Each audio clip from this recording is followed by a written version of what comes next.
there's power in taking a photograph. There's power in being an artist. It's the Phoenix Film Revival Podcast.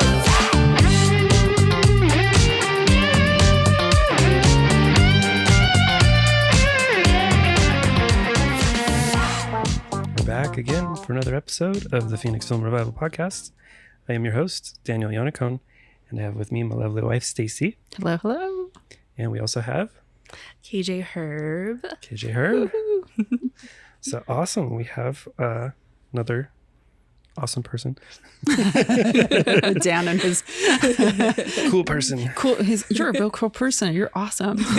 Dan's very, very descriptive. Dan Yeah. on his descriptions of people whenever we have them on, which is really funny. KJ's cool. It's true though. I mean, try. technically speaking, you've been right. Like Yeah. there's nobody we've had on that hasn't yeah. been awesome. Exactly. We got to go out of the way and search for somebody who's like boring. Just Like, awful. you're on the podcast today because you're boring. We get though. It's a hard sell to get somebody on. But It could be your shortest episode ever. It's true. I'm out boring. of here. Get out. Do you shoot film? No. Get out. Bye. See you Thank later. you. Yep. Nice. Yeah. So KJ, which stands for, I'm assuming, Kayleen Joanna. I'm Joanna. cool. Okay. Yeah. I'm a Joe. Yes. My middle name. Me too. It's a generational. Yeah. Are you from here? I am from here. My parents are from Iowa and New Jersey, and they both Okay. ended up moving here in the 70s. And then I have just been here the whole time. Okay. Cool. Okay. I was gonna say my family, everybody's got the middle name. There's a lot of Joe versions of Joe and Lynn. Yeah. All those. Fine. Yeah. My middle name's Lee. You're Lee. Yeah. Yeah. It's boring, but it's okay. I love making people guess it. It's so fun. I'm like, what does it stand for? I just stare them down Yeah. as they list every name they could think of. And it takes like 5 tries. It's like Homer Simpson, Homer J. Simpson. What's the J stand Oh yeah. for? What does the J stand for? I don't remember. Oh yeah, is J, right? Like Yeah. it's actually J. Yeah. Yeah. We always made the joke whenever we got married. That's not a joke, but I was like, my marriage is a joke. No, it's not. Rude. Whenever we got married, my middle name actually worked really well for the last name because I'm Stacy Jo Ionicone, which really weirdly flows. Yeah. I don't think you would have found another girl that had a No. perfectly fitting last name there. Exactly. With that. I guess not. It's pretty good. Yeah. I Better like than it. Piotti. Yeah, that was no good. Yeah. I've considered going by K-Jo instead, but I K-Jo? just haven't made the jump. That sounds like like you're an action movie star. Exactly. I'm like, it just has something to it, but I just have not committed to it. Yeah. It's funny how like it feels different. Like that the sounding for that it's a little bit more aggressive, I think. It is, for That's sure. kind of why I like it. I'm like, it's so unassuming, which is also why I like KJ, because I started going by KJ in college because I was like almost in a Hannah Montana moment. Like I need to separate myself. And it's a really interesting way to divide who knows me from where, because I have so many nicknames. The people that like know me the best usually call me Lean, and it's a high school nickname that's just stuck around. And it's really funny. It's because I'm like a very sober person, and I Yeah. also think that that's just a really funny juxtaposition to me.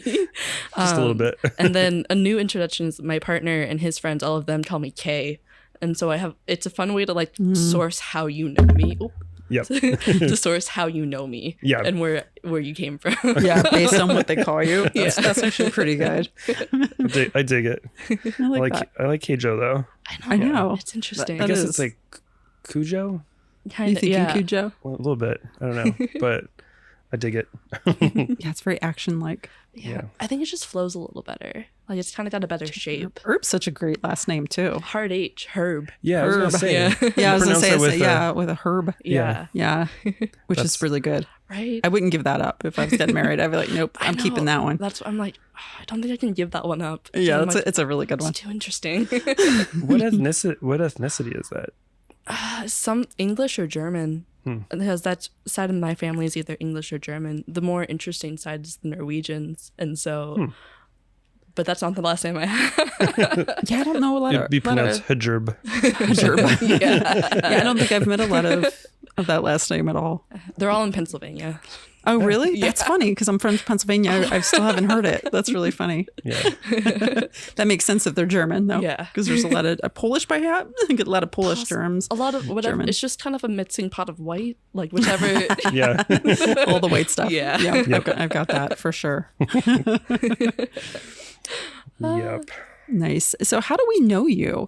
So I know I've only met you through the lab, but I think Yeah. Dan has met you much sooner, like longer than I have. So from what I remember, so I met Everett through Twitter, and then I remember you and Everett were together a lot. So I eventually followed you guys through Instagram, and it's just kind of been like a Yeah. It's through Everett. Okay. Yeah. That was Did through you Everett. guys graduate together? No, he's 2 years younger than me, I believe. Oh, okay. So you've been out a while. Yeah. Yeah. I've been So out he for about just 2 years. graduated, right? Yeah. Okay. Now he's in New okay. York, and that's so sad. He is in New York. He's so I'm far happy for away. him, though. Oh. Yes, it's Yeah. so good for him, but I'm so sad. Yeah. Yeah. We were a little sad about that, too. We're like, oh. And then we went to visit New York, and it was like a week before he moved there. And I was like, No, it was like 3 days before. Like when we got back, he was there. he was there. Yeah. We I'm like, just no. just missed it, but I'm sure it would have been hard to have a little meetup anyway. Yeah. Yeah. I'm sure he was getting everything sorted out. Yeah. Yeah. But no, we're very happy for Everett. We always say Yeah. Everett's going to go a long He's way. gonna do great there. He's going to do so good. He's going to thrive. How could Everett not thrive? Yeah. Yeah. Very Yeah. personable. He is. Fun fact, his brother, Fletcher, actually did the jingle for our podcast. Oh, Yep. dude, Yep. I love That's our song in the that. I beginning. reached and out then- to him. I was like, I love your like weird like musical jam sort of vibe that you've got. Yeah. Like, can you make a podcast intro? He's like, yeah, sure. So he like put it together, and yeah, small world. Yeah. Yep. Once again, Phoenix. Everybody knows It's so everybody. tiny. Oh my god. It's really so funny, fun. right? Like we're always saying constantly, we're talking about it because it's just so odd for any city, and anyone that's lived in any other city, it's not like this. Really? It's really not. It's just such a weird small group here where everybody just It's a little closer. knows It's so everybody. because my partner and I kind of ran in like adjacent circles for a long time, and he's very used to, because he grew up in Cape Creek, and so he's just not used to people knowing each other because they're like a little bit further away. But the more we got to know each other, I'm like, I like personally know 2 of his exes, no idea. And I work with one of them. Love her. She's great. It's funny. Yeah. Everybody knows everybody. Did you know Everett when he had a ponytail? I did. Awesome. I still a ponytail? Yes, I I missed met him that. when he had the long hair. Yeah, we actually had we shot photos with him at the lab, and it was kind of like this impromptu like get together and shoot with lighting and film and stuff. We actually have a picture of Everett, and then we also had this like slide that I found. And I was like, I got to give it to you next time I see you. But yeah, it was like him with the ponytail. I was like, oh my god! Until he came across, I was like, wait, is that Everett? He's a funny guy. Yeah. Yeah, it really is. So you probably know him through. You said you know him through Twitter. Yeah, we met on Twitter. Okay. Which was very random. I had just started doing photography, and I was at GCC, and I posted something. I don't even remember what it was anymore, but I think he must have just been looking at photography stuff, and it came up, and he followed me on that, and I followed him back, and that's how we met. Cool. That's how it goes. Yeah. So you went to GCC? I went to GCC, and then I transferred to ASU. Okay. But funny enough, I did not intend to study photography. I was studying business, entrepreneurship. Nice. And then I found out that requires calculus. And my family I am surrounded by engineers at all times. And my dad was helping me, and I was trying so hard. And it was like 2 weeks into the semester, and he goes, do you understand anything right now? And I said no, and he said, you need to withdraw. And so then after that semester, I changed my major. Oh wow. So I was like, I don't get this. Does not make sense. I would do the same thing, but never once. Like I've been in the business world now for many, many years. Never once has that come up. Why is there calculus? Yeah. I don't get I've it. never once had to do calculus in any of my business dealings. It's calculus. You hire somebody to do the calculus. Exactly. Seriously, if that does come into play, but yeah, that's not a I normal. did not. Most people, understand. and here's a little hint for people: most people in business that own businesses, they're not that smart. There's a lot of them can't even read. You just have to have a lot of money. Money's really the most important You part have to of have the business. idea, and then you Yeah. pay someone to do it. That's Like, when exactly you're what like, this is happens. mine. Yep. Yes, Pretty Yes, much. I see a lot of that. So you switched into I photography. switched into photography because I So prior to even taking a photography class, I did dance for 15 years, from 2003 to 2018. And then after that, there's this thing in the dance world where when you hit 18, you kind of have to decide, are you going to go professional? Are you going to teach? Or are you kind of just going to let it be a thing you did? And so I hit that point and I was just kind of taking classes at GCC for fun. But my advisor kept being like, why are you taking dance classes? And I'm like, for fun? Because I want to. And then I was like, okay, I kind of need to pick something else. And again, in high school, I had a bunch of friends who were musicians. And so I was around them a lot, and I was around concert photographers a lot as a result. And so I was like, oh, this is kind of a cool thing I've been wanting to try. So I like took a photo one class, and then I was like, oh, I like this. Yeah. And so after I took that class and I transferred to ASU, I stayed in contact with my professor, and I would go meet up with him, and I would like show him what I was working on. And then when it came time to be like, okay, I need to change my major if I'm going to graduate with anything, I was like, photography sounds fun. Yeah. I'll do that. And then what was really funny was my parents are very much like, they're very rational people. And so my mom took me out to lunch and she was like, why should I let you change your major? And I had to present like a business, like, this is how it would benefit me. This is why you should do it. Please. Oh my gosh. And then she said, okay. And so then I changed my major. Yeah. So some of the business that you were studying came in handy to get out of it. You know, the business school has helped me write resumes. That's one thing that has stuck with me. And I'm like, okay, I can write my resume. I know what's happening. I don't need anything else. There you go. You got to use an application a little bit to get out. So you did dance for like a long time? 15 years, yeah. Oh, man. That's quite a world. I did the whole... Have you seen Dance Moms? I haven't. I've seen hints of it. Yeah. That's what I did. Okay. Obviously not like the show version, but for about a decade of those 15 years, I was competitive. So we learned about 2 to 3 dances a year, and then we would go out and compete those. And so I come from a very show businessy side, and like, it's such an interesting world. Like the dance language itself is this phenomena that once I stepped back from it, I was like, oh, that's not normal. And you just remember things occasionally. Like I was at Giselle with one of my friends, and I totally forgot that when ballerinas have their hands over the head, like in a circle, in the storyline, that is commanding the person in front of them to dance for them. And I was like, oh, that's not a normal thing to understand. And it's I totally knew that. Yeah. You know? Dance a long line of dancers. Yeah, totally. My mind's going to like, the movie trope of like you guys having dance offs and stuff in the alley. Yeah. No, it was more group projects. That'd be more fun. But we would have like improv at the beginning of class, and they would turn off all the lights, and it'd be like 15 kids doing who knows what in a bunch of different directions. It was such an interesting time. And like, it was just the weird little beasts that would come up between dance studios as well. Like, I don't even remember what studio it was, but I remember every time we saw them at competition, we'd be like, them again. And like, we're 12.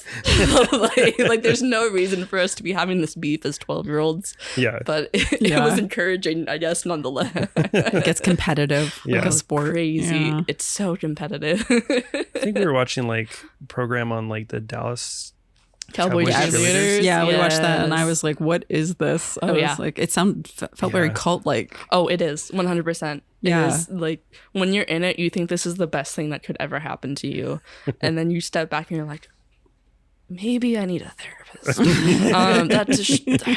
I don't think that a man in Scottsdale should have been yelling at me about my feet when I was 9, Yeah, but that was didn't the thing sound that right. happened. Yeah, Or maybe I was 11. Yeah.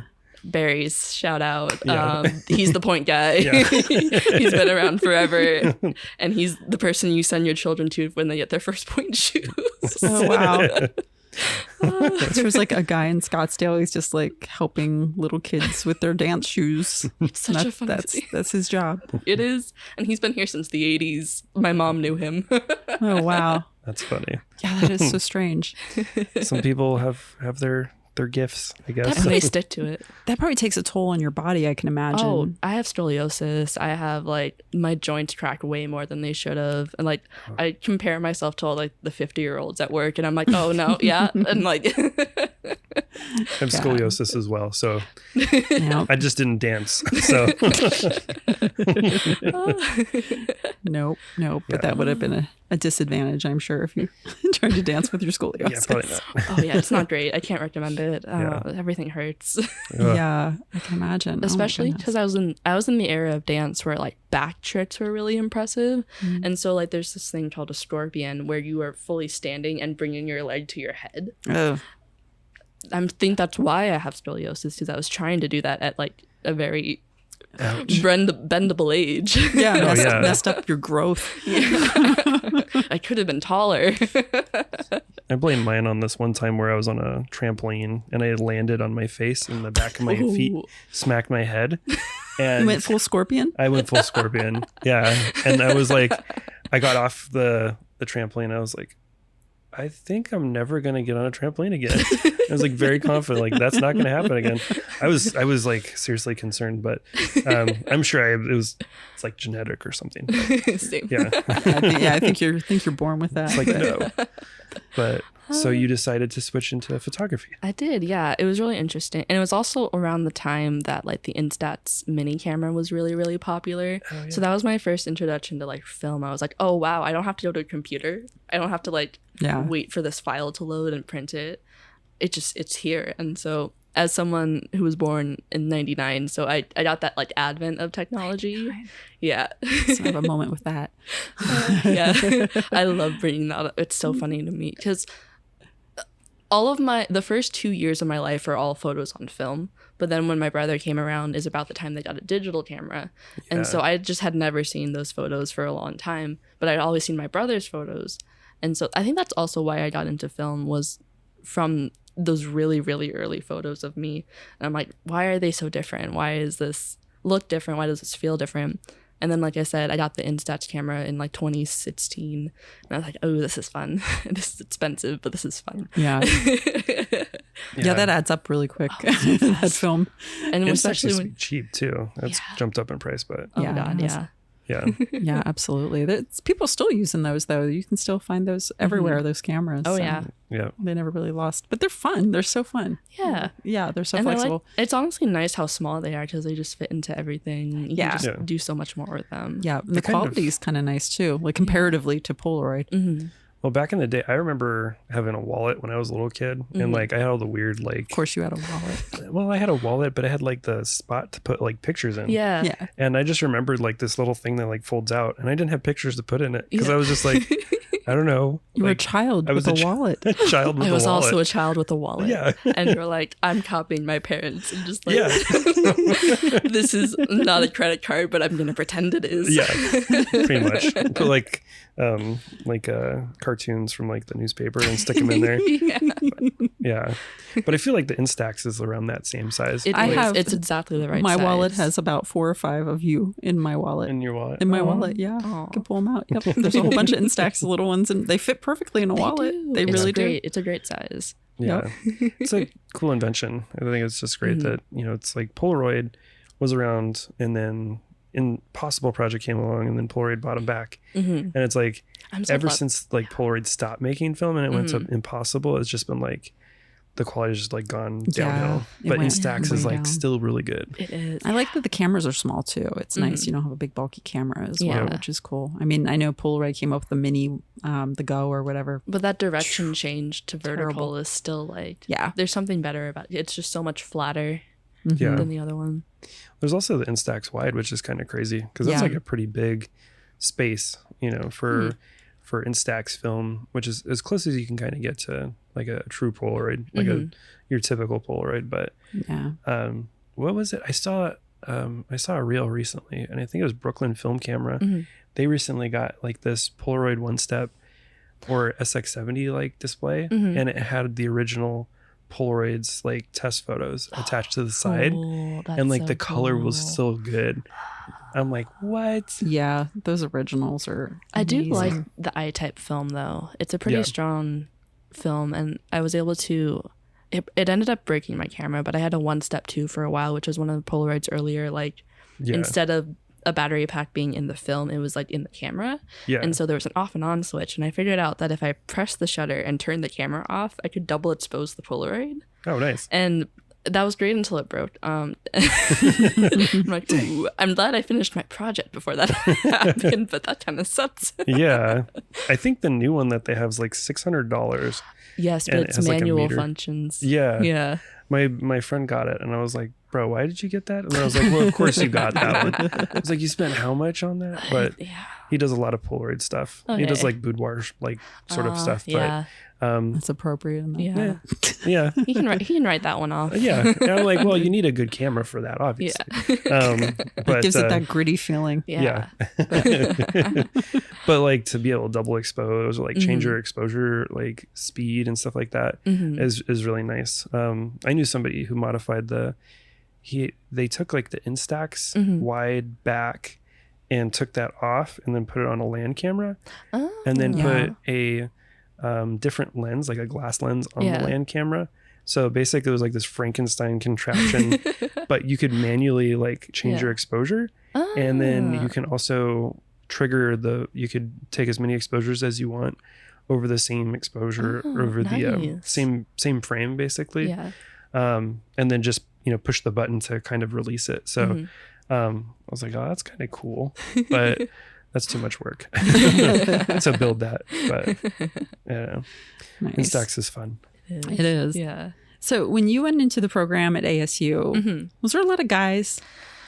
Surprisingly, it was pretty even. What is it? Okay.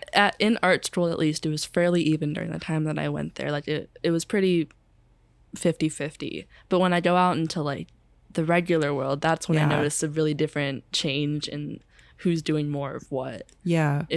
I don't know why art school is so different, but Yeah. Yeah. Well, it's good to hear at least, because just generally speaking, we find that's a lot of dudes. Yeah. there's a lot of dudes. A lot Yeah. of dudes. A lot of dudes in this field. Like, and we're yet to kind of figure out why. I think part of it's the technical part of it is there. I think so too, and I feel like it's one of the easier arts to like technify and be like, I know, I can Yeah. figure this out, Yeah. rather than Yeah. like picking up a paint and having to know color theory just as Yeah. is. Yeah, you don't Yeah. have to be an artist to be a photographer. Mm-hmm. And if you Yeah. get the technical part down, you can get a Yeah. lot farther. Like, you can really get there, but the art part can still be missing. But yeah, that was always my theory on it. Yeah. Attracts a lot of technical guys. Mm-hmm. I think it's partly that, and then there's just that association with like the gear talk that we talk about. God, your So- talk is such a dick measuring contest. And I'm like, Yeah, please stop. I totally agree. As a guy, like I nerd out a little bit, but at the same time, like it's really not the gear. Like most guys are like, I like Leicas. Like I need a Leica. And I'm just like, well, Leicas are cool, but do you even know why a Leica exists? Do you know why modern photography exists? Mm-hmm. And so I'm more of like appreciation for the history and the chemistry and like just all of it, rather than just being like, my camera's Yeah. bigger than yours. yeah. I much rather see a really interesting photo that was taken with a shit camera. Yeah. Yeah. Like that I get a lot more appreciation for than someone that had like all the top best gear and like, ooh, look at it, I got it perfect. Look at Leica, like, bro. Yeah. Like as soon as someone whips out the Leica talk, it's like I understand having a Leica and for certain purposes, yeah, of course you need a really good camera, a really dependable camera, makes sense. But the people that like just want to show you they got a Leica, like, come on.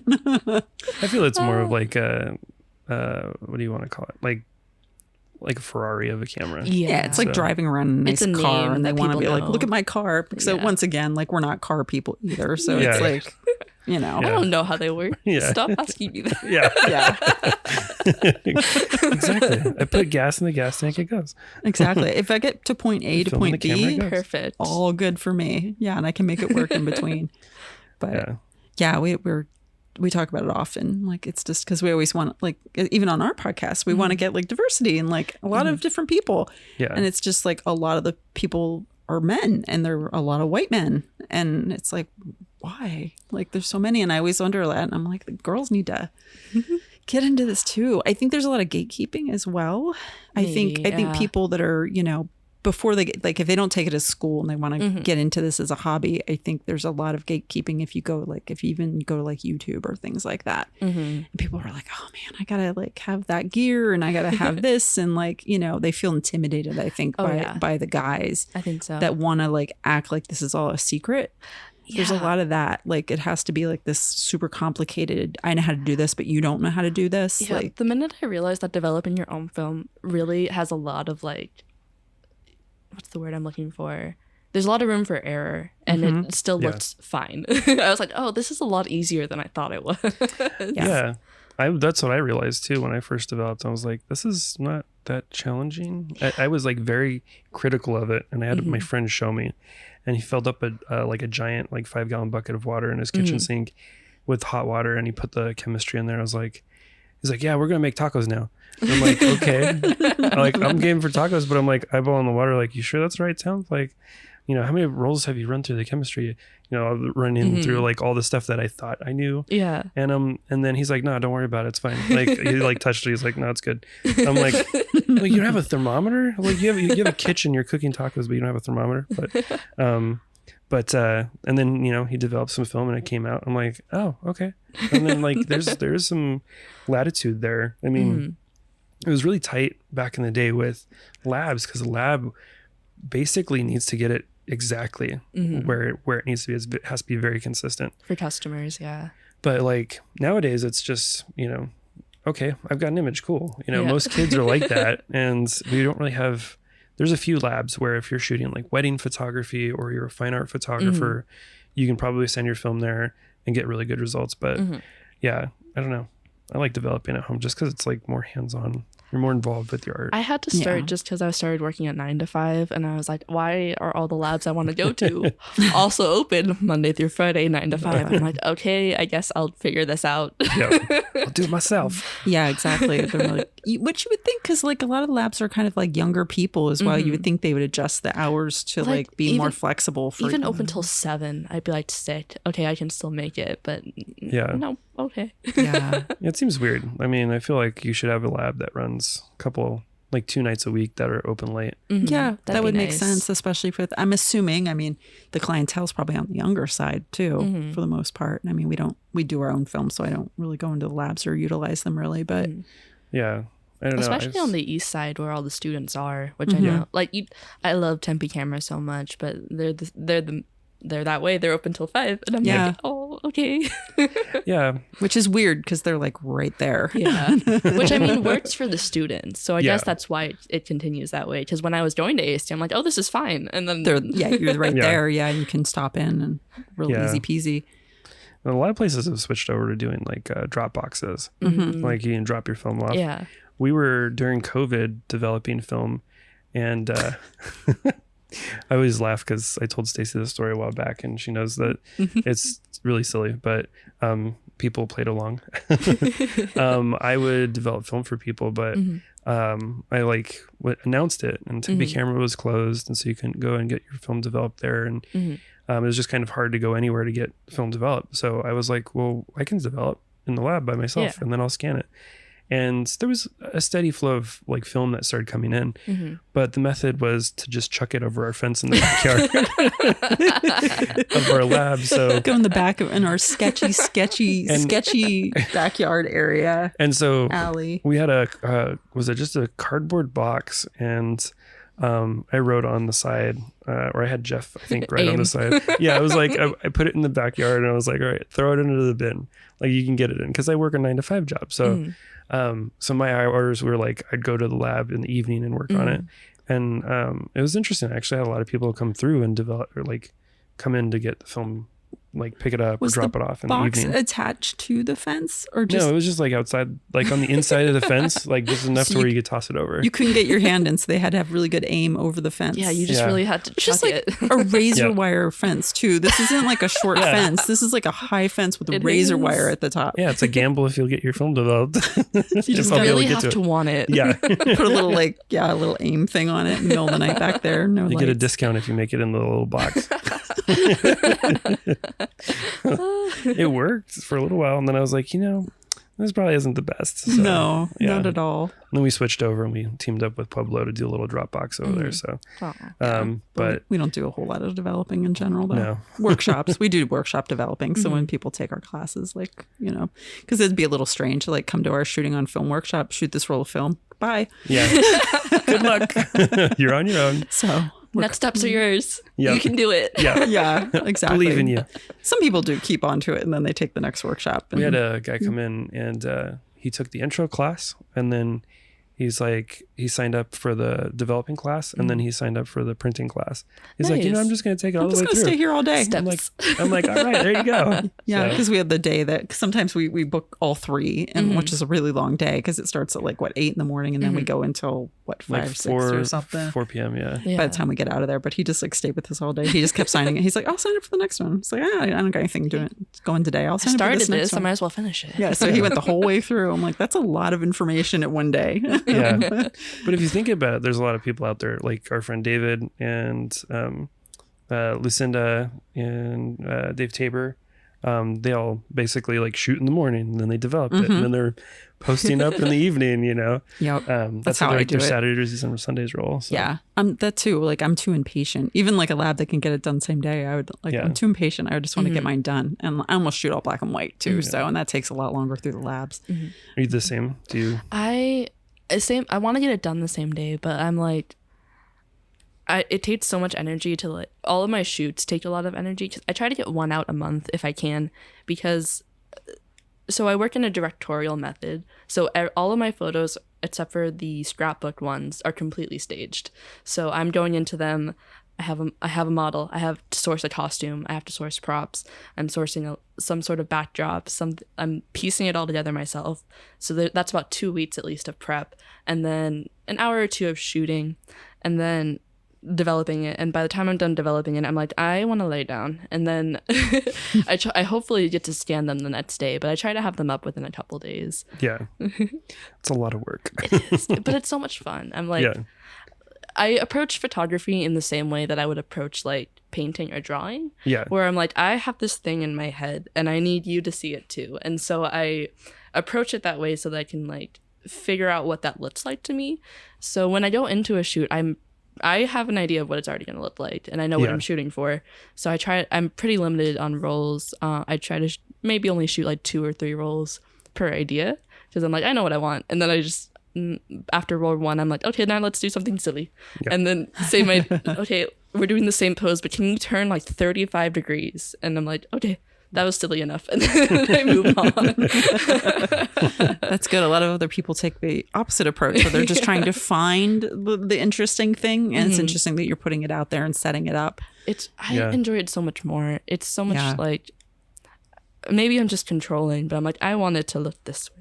And Yeah. so I'm going to do what I can to make it look this way. Yeah. But then sometimes images come out that I weren't expecting. Like my most well-known image, Kissing in Cars, that was a test shot. It was the first shot on the first roll. And I was like, oh, God damn it.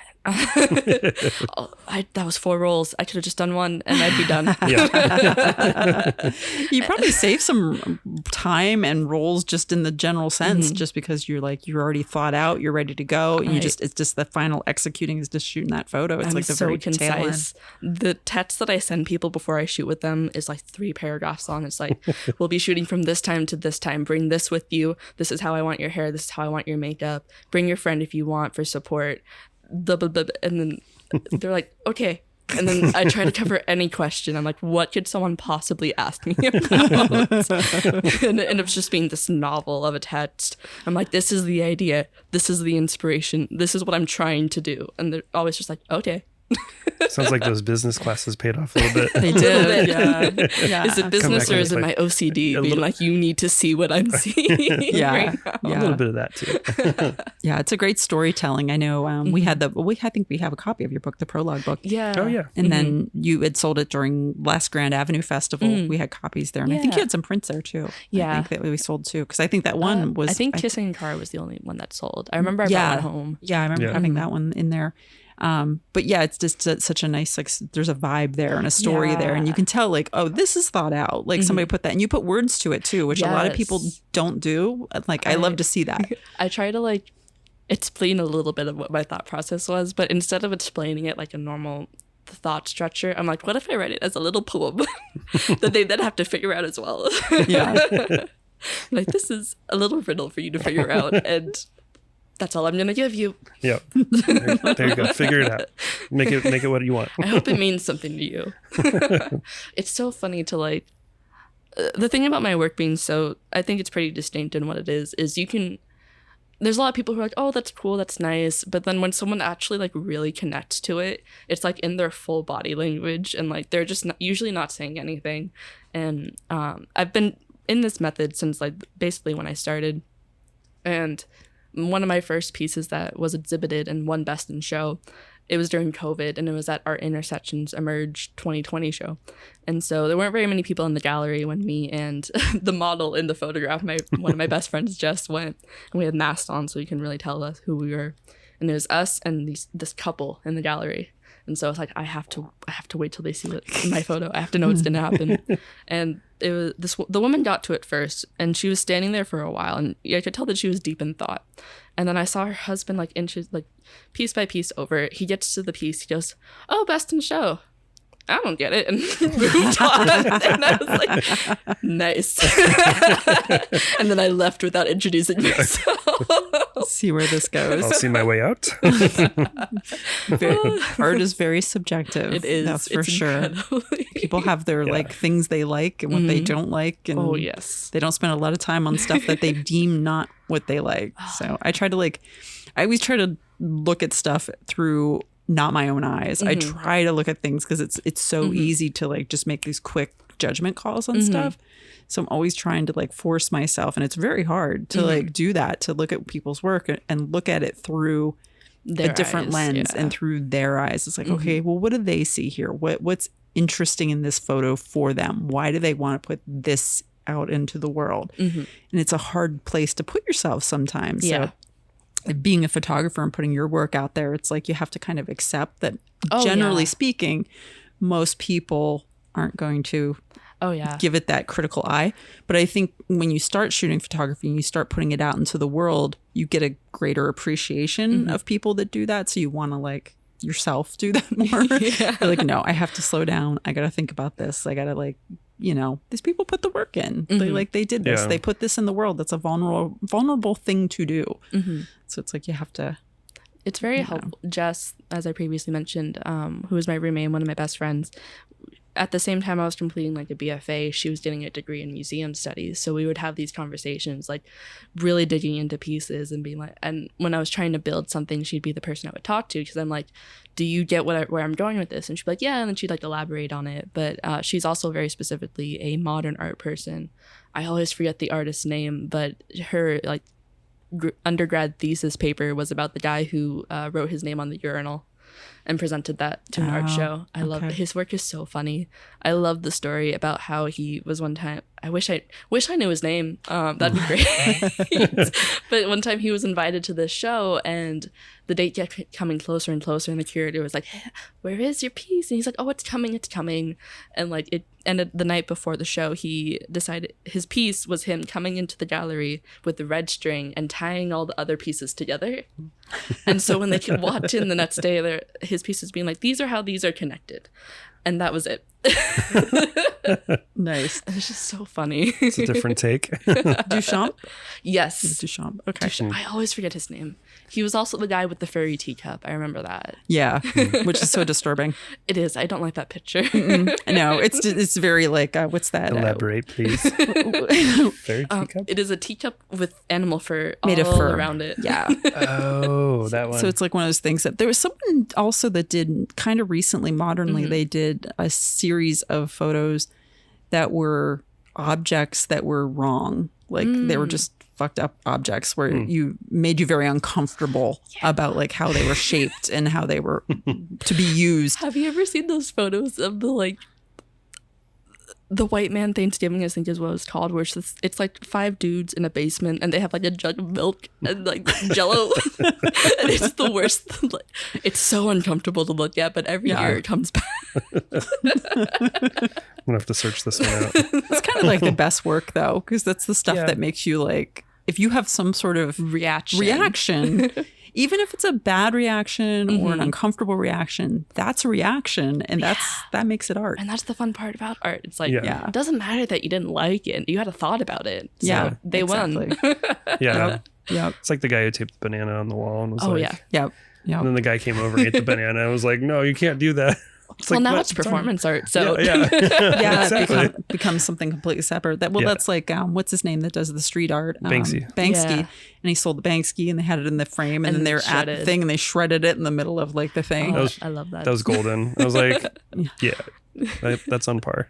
Yeah. Like, how could you not expect that to happen? Yeah, It's like, that just increased the value. It's so the jump between like there's such a weird gap between like artists and art sellers and resellers and stuff, and I'm like, are we sure we're looking at the same? They find the value in the weirdest things, yeah, and you're like, but no, this is more fun.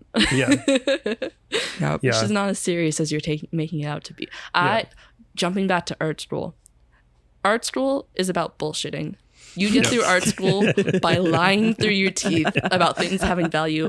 And it helped that I went during COVID. I took a sculpture class. I'm not a sculpture artist. I'm just here. I just needed the credits. And so for my final project, I took my fan and I tied socks to it.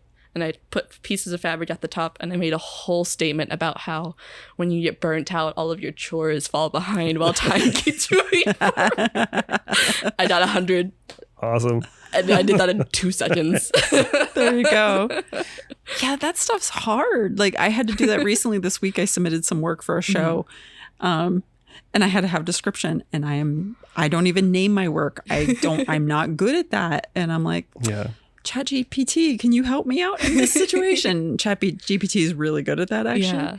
But just coming up with a description for work, it's like sometimes you do it because you like it and you have an emotion to it, but you don't have necessarily like this big, long, I always get tripped. thought out thing. And I'm always like, am I like in the wrong? Because you see that and you're like, am I doing it wrong? Or are these people lying too? Like it's confusing sometimes. I always get tripped on that question too, because I'm like, I take it very literal, and I'm like, oh, for like people who can't see, I'm like, there are 2 people sitting in a car together. And I'm like, I don't know if this is what they want, but this is what they're getting. Yeah. Yeah, exactly. And it's very hard to make it sound different, make it sound more arty than it is. Yeah. Because I do that. Like I name my work and it's like car, Yeah. barn, car number 2. What do you see in the picture? Yeah. It's like a Rorschach test. But it's like when I see it, I feel something for sure. And there's like a feeling there and like I get the vibe of it. But to put that into words is like a whole different thing. But it's weird that people don't find art valuable unless it has like this weird story. It's almost, it reminds me a little bit of like competition shows where if you don't have a sad backstory, like you're not What are gonna- you doing there? Yeah, like everybody has to have some tragic backstory that got them to like sing and like, be a star. It's Yeah. like, do we really need that? Like, you can still. I have the opposite when it comes to names. The music part of the music scene I grew up in was like pop punk, and so pop punk and emo, their song titles are a paragraph long and don't relate to the song at all. And so I took that. I was like, perfect, and that's what I started doing to all of my photographs. I'm like, this has nothing to do with anything, but it's really funny. Yeah. Like Yeah. I want to get funnier. Like I had, this one's more like sad, but it was like home is a feeling, not a place of residence. And I'm like, how long can I make this? How many words can I use to fill this up? And the sourcing and like, it's way more entertaining. Also because I remember I had to take art history classes and stuff, and you have to obviously be tested on stuff that you were learning, and there's so many pieces that are untitled, and so that was always the hack for that class. It's like, I don't know what it is untitled and just guessing, but it's so much more fun when they're ridiculous and you're like, actually I don't remember what it is, but it's vaguely these words. And so when I started naming my own stuff, I was like, I want it to be so difficult if somebody has to study this. I want this to be so long and so confusing. So the whole Declaration of Independence written out. Yeah. The B movie script. Yeah. Yes, exactly.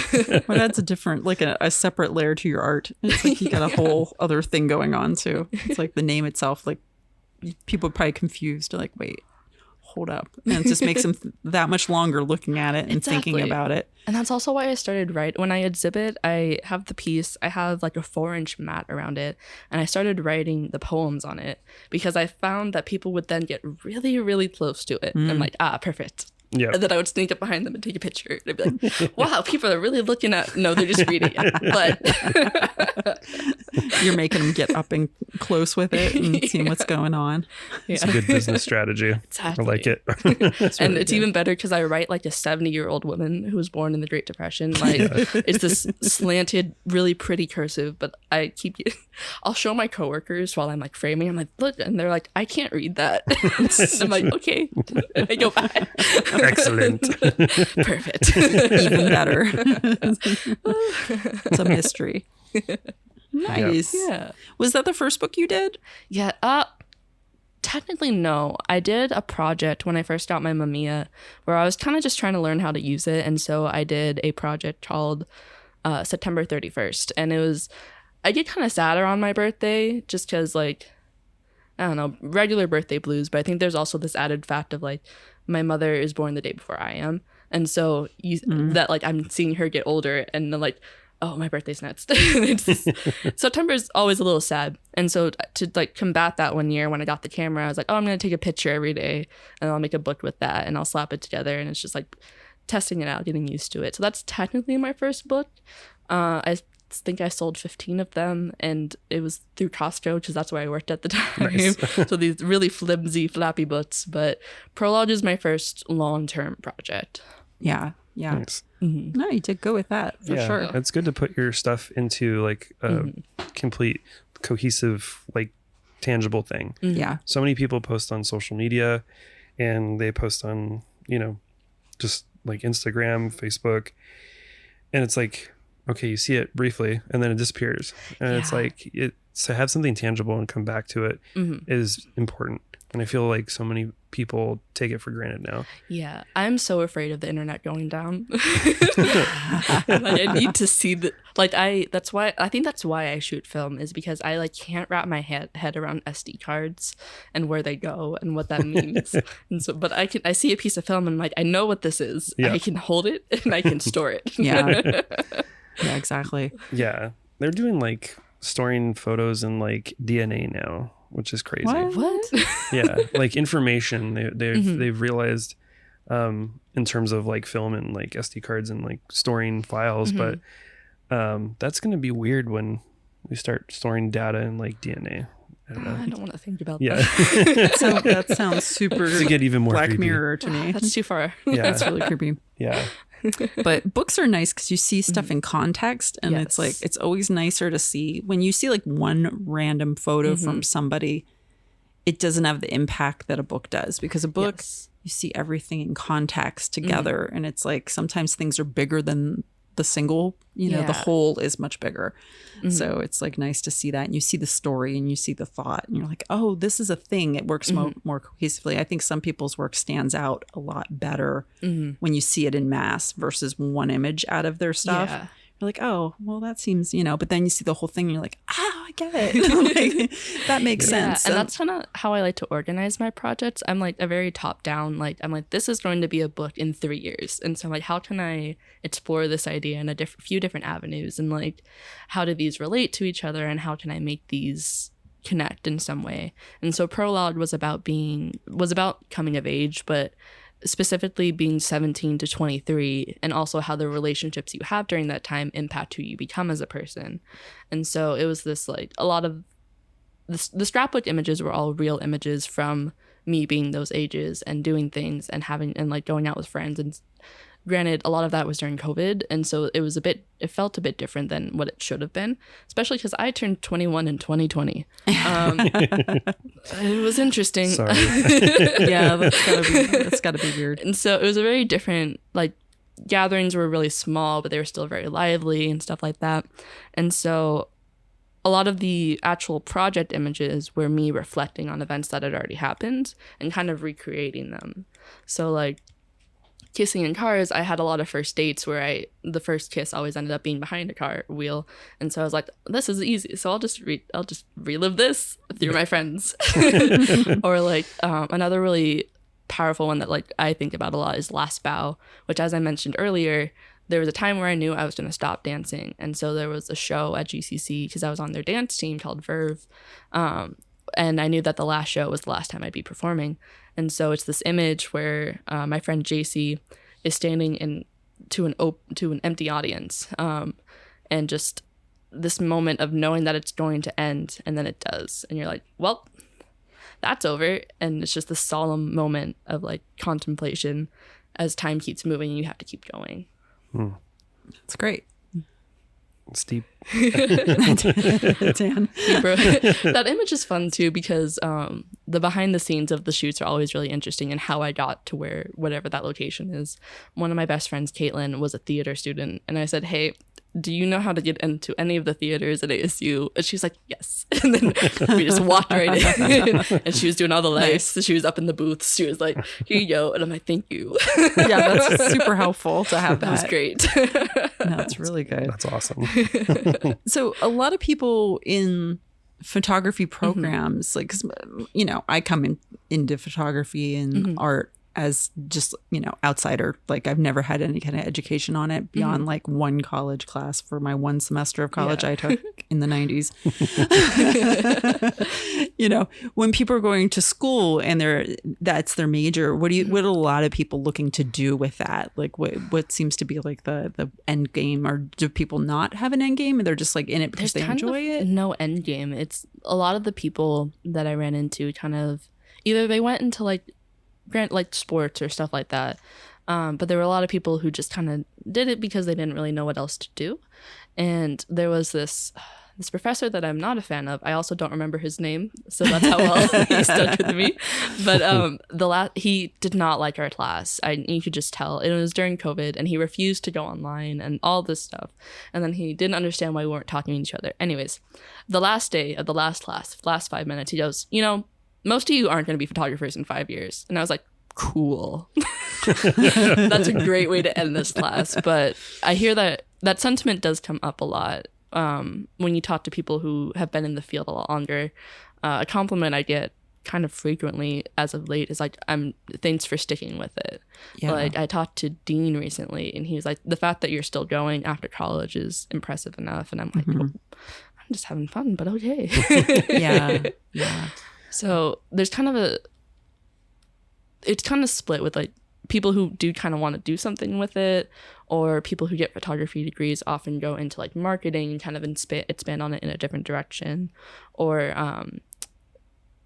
I mean, the reason I took the degree was because of the networking opportunities that you get in art school. Like, I've ended up in some situations that I never should have been in, and for like good reason, but it was really cool. Like, do you guys know Arno Miikkanen's work?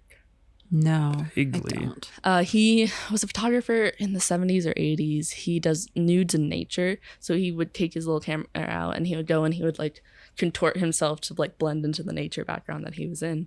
And he was exhibiting at Northlight, and I was working as a student worker at that time. And our teacher was like, well, you guys are here, so you guys are getting portfolio reviews. So I was just talking to this man who is like very highly regarded, and I was like, oh, here are my photos. And we had a really cool conversation about it because at this time I was exhibiting my Bloody Knee project at Northlight on the way to the bathroom. And he comes back, and I was showing him my stuff, and he's like, oh, those are your pictures. And I was like, yeah. And then he pulls out this poem that was like perfectly encapsulating what I was trying to do, and ended with like a line about skinning your knee. And I was like, ah. Thank you. But then an even crazier incident was my last semester. I only had to take a couple credits, and I was working with Ben Timpson, who's I love him so much. And he was kind of chaotic. He was all over the place. It was a one-on-one class, so he was really just being like, you're still on track, good job. And one day we're just in the print lab going over something, and he goes, oh, check your email, I nominated you for something. And I was like, oh, okay. The thing he nominated me for was a dinner put on by ASU with a man who was formerly the director of photography at MoMA. And it was me and 3 grad students. And I was like, what am I doing here?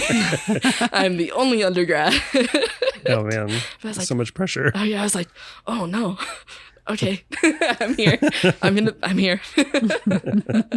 But it forces you to network and talk. And like now that guy follows me on Instagram, and I've been working on my confidence in networking because it really will get you so much further. And it's so scary. But like recently I was in the ArtLink show last winter, and I remembered this guy was on like, I don't know, I think he's on the board of ArtLink or something. I remember seeing him there, and I think his name is Rembrandt because we followed each other on social media afterwards. And then I was at this show that my work helped put together, and I saw him there. And so I was like, hi, I'm KJ. I was in your show. And then I like kind of ran away because I was too scared. But because of that, he reached out to me about a show he was curating. And so I have a piece at the Arizona State Capitol right now or 3 pieces at the Capitol right now because of that. And so that's been a really important lesson on just talk to them, which is terrifying. But I'm like, oh, it does work. Yeah.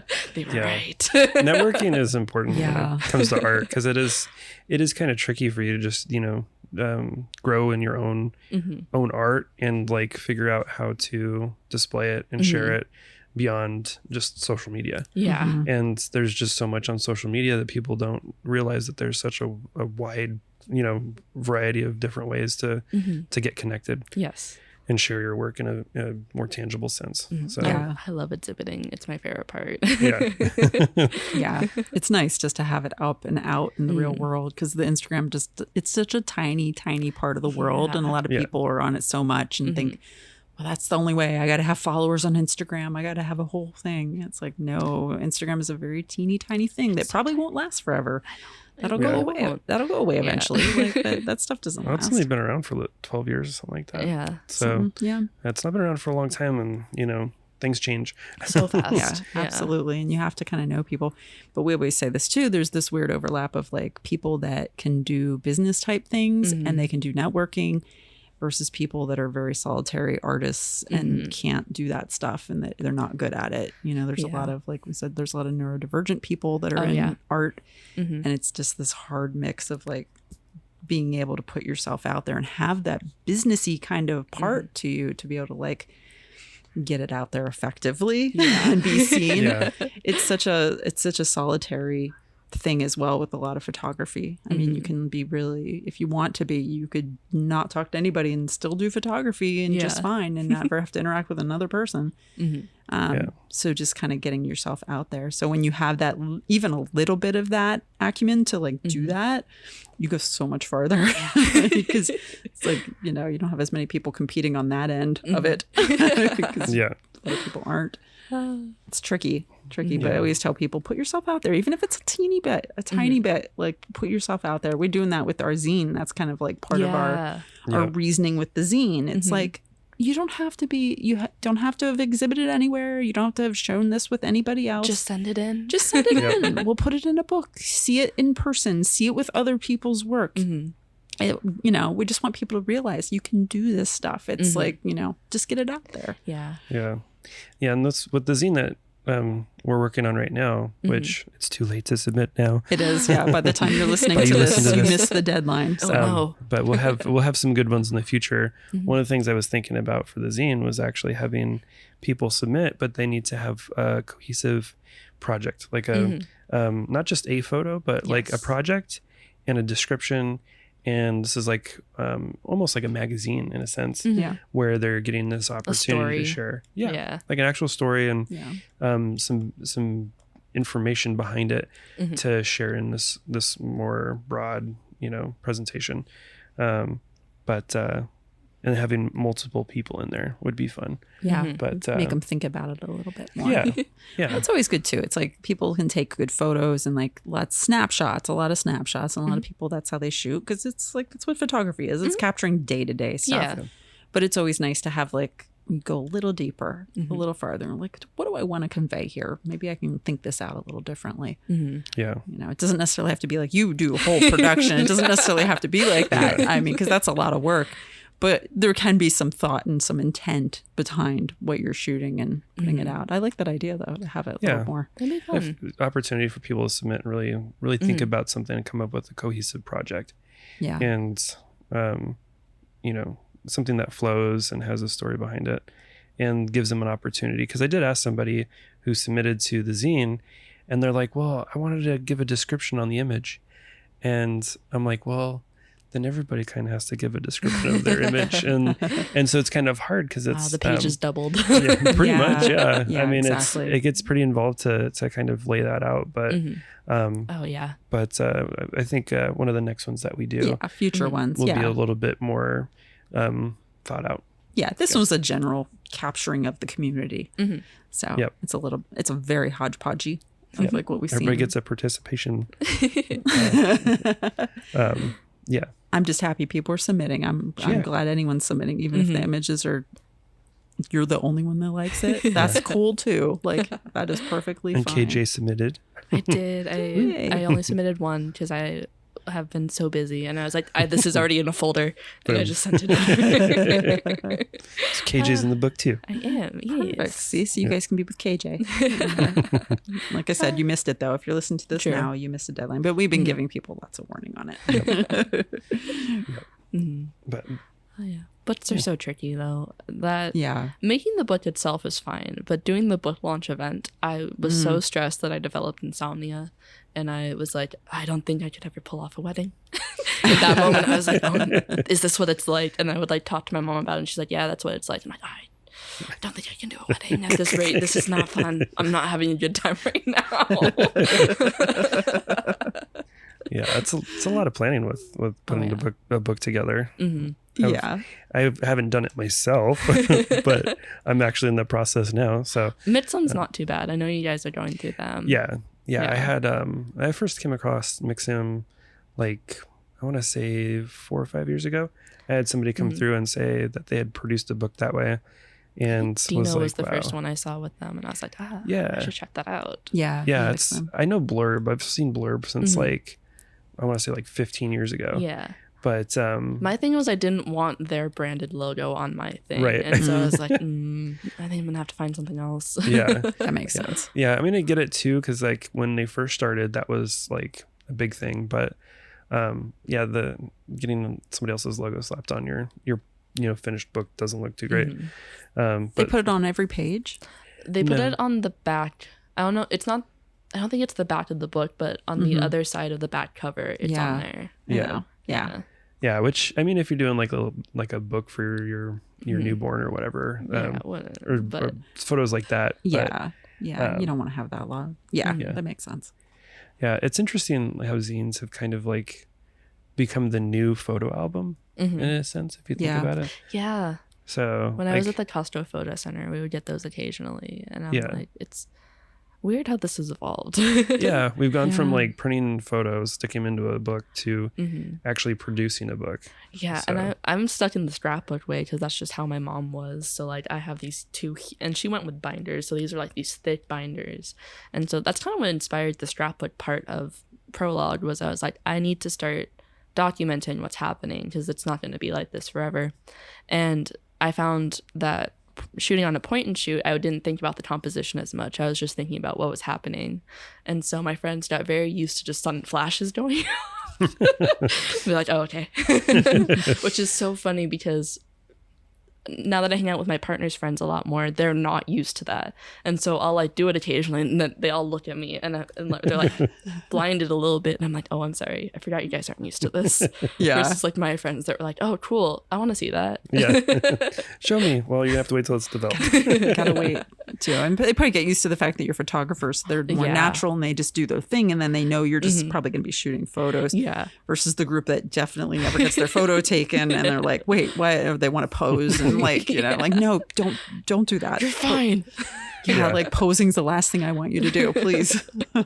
Yeah, I've been around a few people who take photos because I'm usually on the other side, but I'm just like, okay, I just gotta like play along and just ignore that they're not there. But I'm so aware of it. I that know. I'm like Yeah, stiffening up. Yep. Adjusting your pose. exactly. I'm always trying to like run away. I'm like, Yeah. I'm going to go find another room. I see you. And it's become a thing where like I'll be out with my boyfriend and we're I'm so good at noticing when someone has started to take a photo that we're like across the street from somebody, but I can tell we're in their shot, and I'm like, we gotta go. We gotta go. Yeah. Gotta get out of here. Nice. Do you do any street or anything like that? It seems like most of what you do is pretty set up. Most of it's pretty set up. I keep the scrapbook going every now and then. It's kind of slowed down. I appreciate street photography a lot. Photography with people in it is what interests me the most. I am so scared of street photography. I'm so scared of confrontation. And there's that weird line with street photography of when it's consensual and when it's not. And like how ethical is that? And so again, I appreciate when other people do it, so I don't have to make that decision. Yeah. Yeah, it really is. We talk about that often. Like, it's a very thin line there. It is. Yeah, the personality you have to go into it. You really have to be able to, like, I guess you could just be obnoxious if you wanted, but if it was me, I'd try to be like, understanding and be concerned for, the group of people or whoever it is that I'm shooting. But I don't know. I just feel like I could never really. You really have to know how to that. De-escalate a situation too, in case something happens. And I'm like, I would not know how to do that. Yeah. I would just run. Yeah. I don't want to get shot. Like, I'm out of here. or Oh, stabbed. that too. I grew up around Metro Center, and so it's not the best part of town. And so like I watch straight, look forward.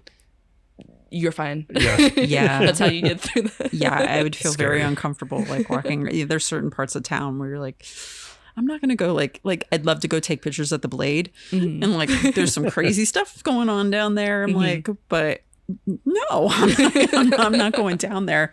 Yeah. Someone braver than I, but for sure there's some really interesting things that you could be taking Yeah. photos of in town, and like, but it's like, oh, there's definitely stories down there. But Oh yeah. nope, not doing Yeah. it. I'm not that brave. Pass. Somebody else can take that idea. I'd love to see it. Yeah, exactly. It's like someone braver than I. Although there's people that shoot like, New York sort of thing, street photography. It's so busy. Yeah. With cities like that, it might be easier just because people are so used to it. Yeah. Yeah, it's Like- just That's the so massive chaotic. folks, and like people are like, Like I definitely feel Yeah. braver when I'm in Seattle versus like being here. Maybe it's because I just don't live there, so like the repercussions just kind of leave when I do. You don't know what danger is. yeah, what is danger? What isn't danger? I don't know. I'm gone in 2 days. Yeah. You guys won't find me. here I am. There's a guy in he's in LA, and I can't remember quite what his username is on Instagram. It's like Busy or something similar, and I wish I could remember exactly what that is. He is raw and gritty and in there. He's like drug overdose, stabbings, shootings. He follows like, I think he's kind of in the Ouija kind of thing where he's following like the emergency services people. Oh, that's cool. So he's finding all that stuff. But that guy is like raw, and he's showing like people have overdose with methadone, and like people giving people CPR and like on the street. it's like, valuable. yeah, I mean, he's there, and the stuff is just like, wow, this is like super intense. But it's like, man, this is like that's like, taxing to be a part of that, like on a day to day, to be a photographer like that, where you're like, that's what I want to shoot. I want to be in the mix of this stuff. And I can't even imagine, like, just based on some of the stuff that I've seen him post, what he's had to de-escalate being in those situations and being the guy there with the camera taking picture during like Someone's people's very literal vulnerable. like worst day of their entire life. Yeah. People dying, and that's someone's kid like Yeah. on the street, like just I feel like you have to separate yourself in a way. Absolutely, you Like have to be really the good same at way that like 911 operators kind of have to like yeah separate themselves from it.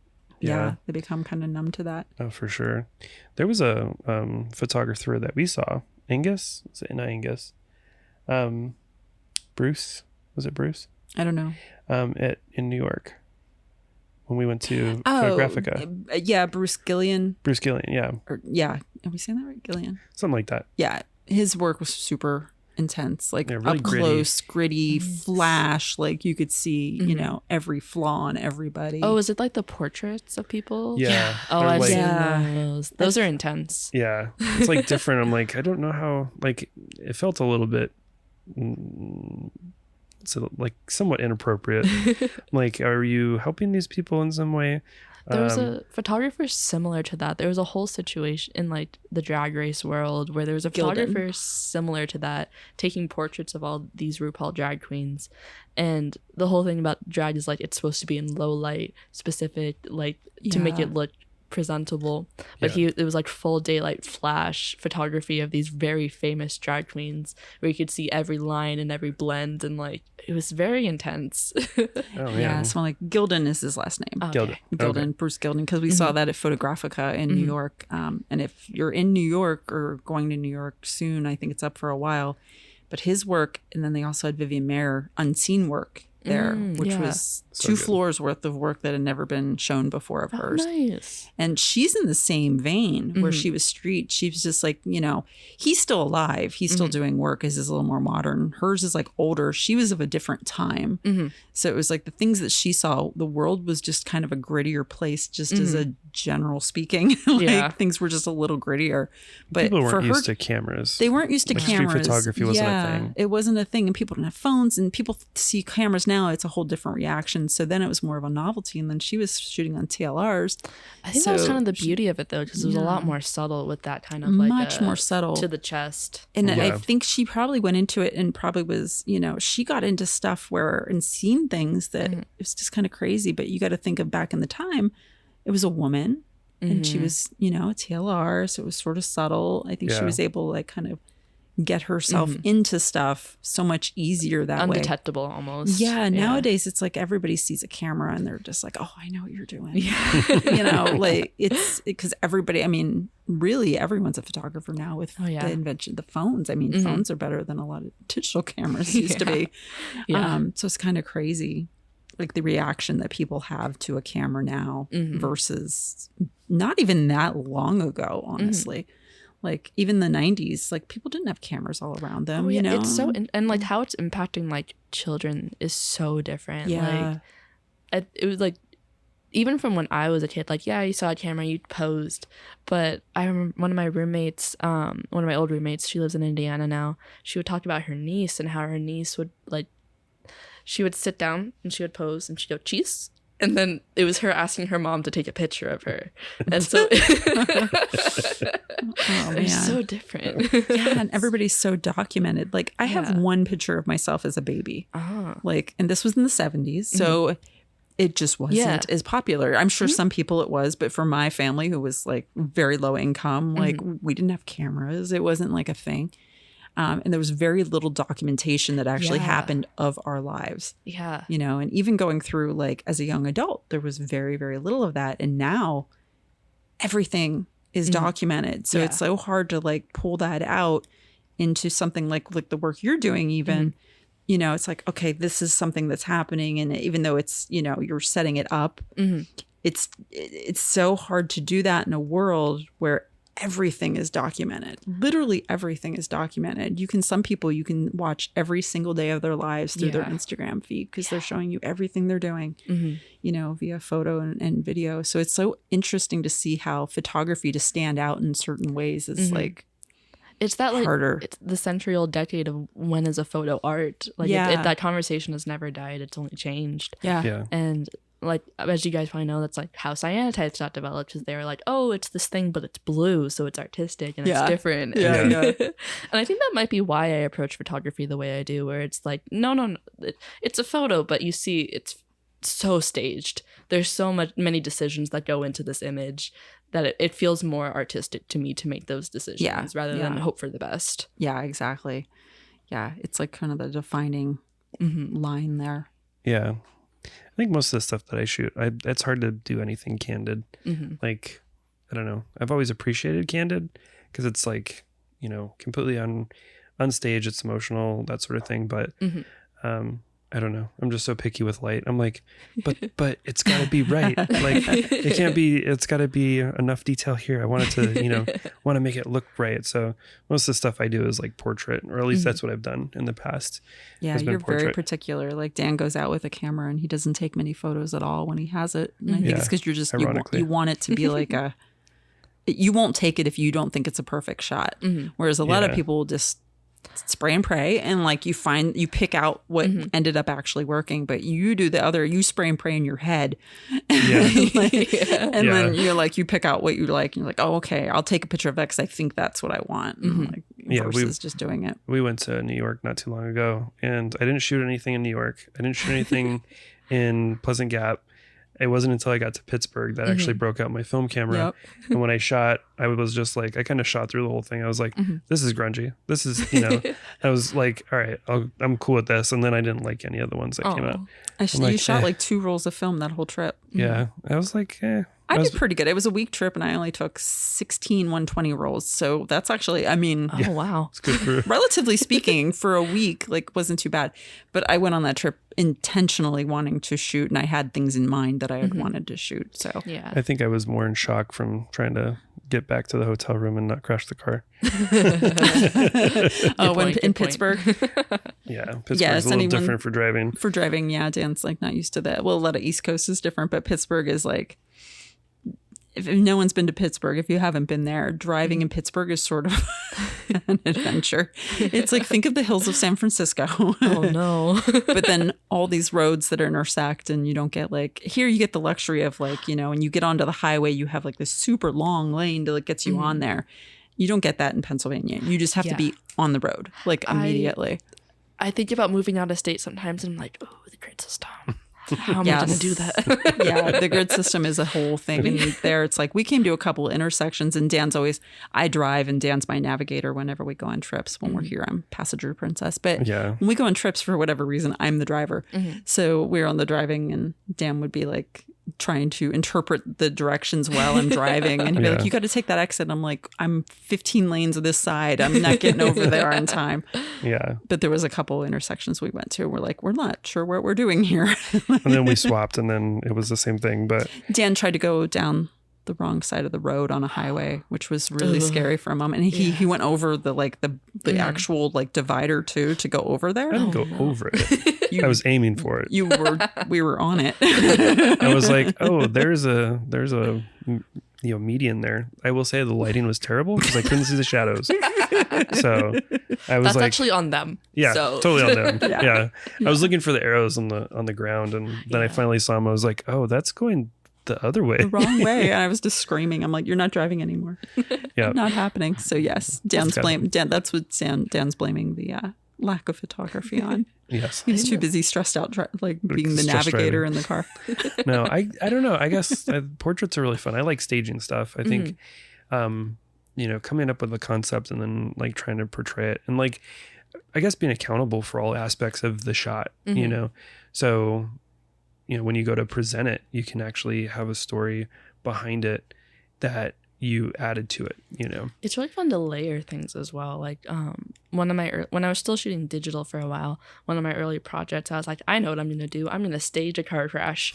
And so we took one of my roommate's car to this empty church parking lot, and I was like, how do I do this? So we just opened all the doors, and I had bought some frames from like Goodwill, and I just smashed the glass. So I just like threw it on the cement. And then we also had a gender reveal smoke bomb, and it was pink, and so the smoke was going up, and I'm like, perfect. That's a car crash. Yes. But a image post that image, because I had started to do this like story through different images, and then it kind of died after two. But was the same couple in the first image? We put them in the second one, and I was like layering these weird things behind it that I don't know if anyone noticed. Like there was like a picture of Ohio because it was referencing a song, but I put like I think it's St. Peter, the cross is the one that's upside down. I had put that in there too because it was.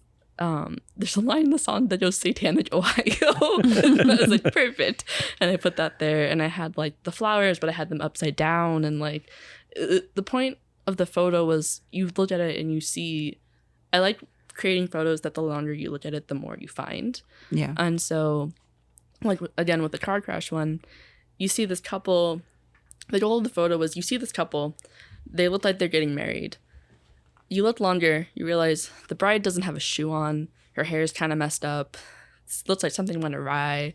And then you start to see the car behind it, and you're like, oh, there's a lot of glass everywhere and there's smoke in the air. And like the longer you look at it, you're like, something's wrong. And I don't know what it is. You're like the Rube Goldberg of Easter eggs. I love Taylor Swift. I love hiding things. Like, how can I make you look at this longer? It's like that. Yeah, So that's fun. really cool. Yeah. Fun. So when you were at school, did you do a lot of like dark room? And I'm assuming you had to, but I did, but that was also the semester everything went under. oh no. And so I was in like a darkroom class in the spring of 2020. And so halfway it had to go with digital. And then it kind of just stayed digital, or like it just didn't work out with my schedule to go back into the darkroom very much, Yeah. which was a bummer. And so I just kind of kept at digital. But then I realized another thing that made me turn to film was I realized how trigger happy I get with a digital camera. And then I have to look through 2,000 photos. I'm like, Yeah. I don't want to do that. I want to look at 30. Yeah. You gotta make a decision between a few versus very many. The arm is Yeah. here or the arm is here. Yeah. And it's like there's an inch difference. And for some reason that matters to me. Oh, yeah. Yeah. You start pulling it Sounds- down, you're like, that's too much work. It is. And then when you were in school, like how many people were pushing toward film? Was it a large amount or? A lot of people did it because the film class was required. Like you had to go through it. Yeah. Not as many people stuck with it as it went on. Usually depending on the professor and what they preferred, because a lot of the professors were about my parents' age or slightly younger, and so they grew up with the camera and grew up with the development of it. And so something I've really noticed talking to them and talking to my parents about stuff like this is that the camera is a tool. Why are you using the slower version of the tool? So there were some professors that would be like, why are you using film? That's kind of use a digital camera. And so that was always interesting. And I remember I had the same professor who I can't remember. I did a project, and the idea of the project was identity is so tied to appearance. And so I was taking people and I asked them to dress in a manner they never would, thereby creating a person that doesn't exist. And I was kind of basing it off of that one of those early AIs, that website, this person does not exist. And Yep. so I was doing that, and I shot it on film because I wanted to shoot it on film. And I was telling him about it, and he's like, okay, I can grade these as portraits. And I'm like, okay. And he's like, how would you explain this? And like the galleries, I'm like, I would put it on the little cue card. And he's like, nobody reads those. And I'm like, so many people read those. I read Everyone those. does. People want an explanation. Yeah. But it was a whole thing. So just some professors are like, I don't know why you're doing that. They don't see it as much of an artistic choice as they see it as you slowing yourself down. Interesting. Yeah, it was really weird. Yeah, you would think they'd be much more, as teachers, they'd be much more open for all ideas and ways that people would end up Yeah. wanting to go and not really pigeonhole it. We've heard that, like the older folks, like, oh, I went to digital. Why would you ever go back? Like the guys that want to like get rid of their darkroom stuff. Yeah. Well, I think part of it too is like we're so busy in society today trying to, keep a house over our heads, like, feed ourselves, like to do all these different things and also have fun. And so I feel like photography with film is something more enjoyable. It's a slower process. And I don't think, which is weird, I don't know, an older crowd seems to think that, well, obviously you want to be more efficient with what you're doing Yeah. and do it quicker. Why ride a bike when you can drive a car? Yeah. But at the same time, like, why? Because I want to have fun. Like, I Yeah. want to take my This time. is a different experience. Yeah. Yeah. Yeah, if you were to ride your bike to work versus driving, it wouldn't be fun. But But in you the would have West Valley and I work in Paradise. Yeah. Yeah. That's not a good bike No. ride. Probably not the best. No. But definitely a different experience. Yeah. But it's like that with film, and I feel there's a different appreciation for it as you get older. You don't want to deal with all the extra stuff, especially if you grew up and that's all you had, and then you're like, you did like there was a discovery of like digital, being so much Yeah. quicker. And it's like, why would you want to go the hard way?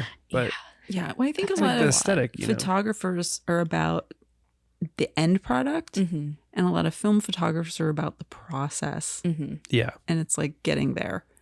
It's like most of like what I enjoy mostly is the getting there part. Like the end part's great. And I'm like, yeah, I got a photo that turned out. But like the whole in between part there's something very satisfying about that. And I think that generally speaking, photographers, they want a photo. That's the end goal. So that's what they want to get to the quickest versus the people that want to have a little bit of a journey there to get there.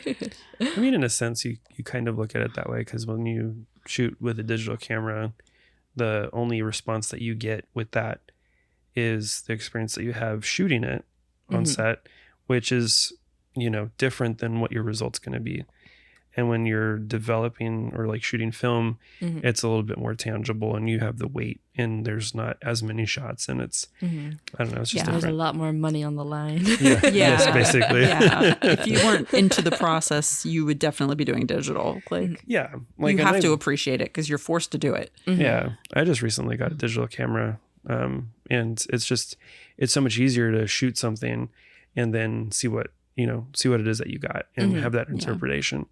But film just slows you down, and it makes you think. But Yeah, I like that it makes me decide a lot more. I'm like, okay, I have 20 images. Am I going to do the same pose for 20 images? Yes, but that's just because I already knew what I wanted. yeah. But instead of like 2,000 and having to go back through them like we mentioned earlier, but I want to force myself to have to actually think about each image. What am I doing differently? Is this worth taking a photo of in between these two? Yeah. Yeah, for sure. Yeah. It's involved. It's an art. It is. It's a dying art, but it's an art. I was thinking, whenever you do the digital, it seems more utilitarian whenever you're using it. So whenever you want to do the digital, like it's because you want to get the job done and you want to get it done quick. Like if you need to like take a picture in the lab as a reference for the website, or you've used it for a little bit of art reproduction work, that's a completely different use for that. So I think you've been popping into like... Well, just like we had a conversation with James on the last podcast, which was, shooting a whole corporate event on film would be outrageous. Yeah, exactly. Because it's very utilitarian what you're doing. And it's like, they want to see... literally are just trying to get to that end game. Yeah. And like the art of it and like the process of having to develop and like go through the shooting, like, and the expense, that makes no sense for that process for what you're doing. The CEO does not care. They don't. No, they definitely do not care. No. Yeah. Stacey was talking about like, they shot this thing, and then the next morning they had this whole video production put together. And it's like, you try doing that on film. Yeah. Like obviously that would not make sense. It wouldn't make sense. No. But so it has its place for sure. And that's why like, having a phone in your pocket is like such a marvel, to be able to take a photo at any time. I mean, I feel the appreciation for film is a little different too, because the aesthetic has changed. Like the meters aren't working properly. Yeah. The labs aren't, developing your film precisely as they used to. Yeah. And so you're not getting digital photos with a film camera anymore. You're getting, these images that have a different feel. Sometimes the film's expired. And so that is all going to play into it. And it's a factor, or it's a variable that you don't control necessarily. And so people appreciate that because they don't have that control. And in a sense, they basically play on it. Release of instant gratification. This like, it's a nice way to separate yourself from instant gratification, I think, because you're like, I don't know what's going to happen. Like, this could come out anyway. Yeah. And, honestly, that's probably why some of the older people, because I'm 49, so I'm right up in there with, like, the people that, like, they're like, oh, wow, digital, that's amazing.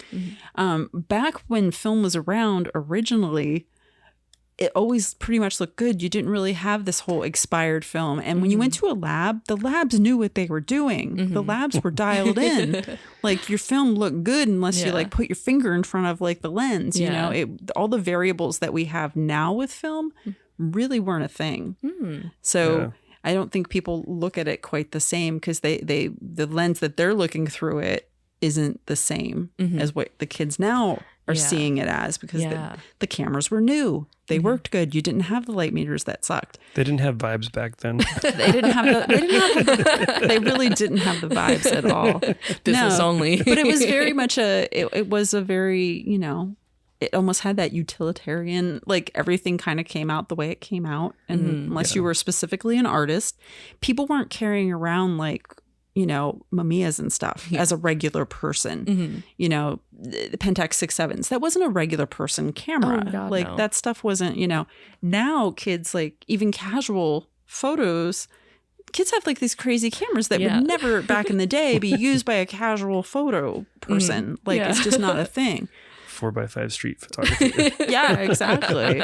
Like that's just not a thing that people would have back then. It was, Yeah. you know, so I see it. It's a little, you know, they're Yeah. coming from a very different world of film than it exists now, because the film world now, you know, like expired film, who knew that would be a thing? Yeah. You know, or souping film, like who knew that would be a thing? Like no one could have predicted like that would be a trend and people like, Yeah. oh yeah, I really want that, like give me that crap film. Like Yeah. who would have known that? As a woman in photography, Yes. what advice would you have for other women who want to get into film photography or photography in general? I guess my advice for that is the same as just my advice in life, and that's just kind of smile and nod. You might know that they're wrong, and you just kind of have to let them go. Like when I went to the recent film walk with you guys, I lent my partner. So I have a Mamiya Tower TLR Tower camera, and the thing though is that it's not a Mamiya C330. It's a Mamiya Flex, which predates the 330. And so I gave it to him and I'm like, somebody's going to call this a 330 and it's not. And he was like, okay.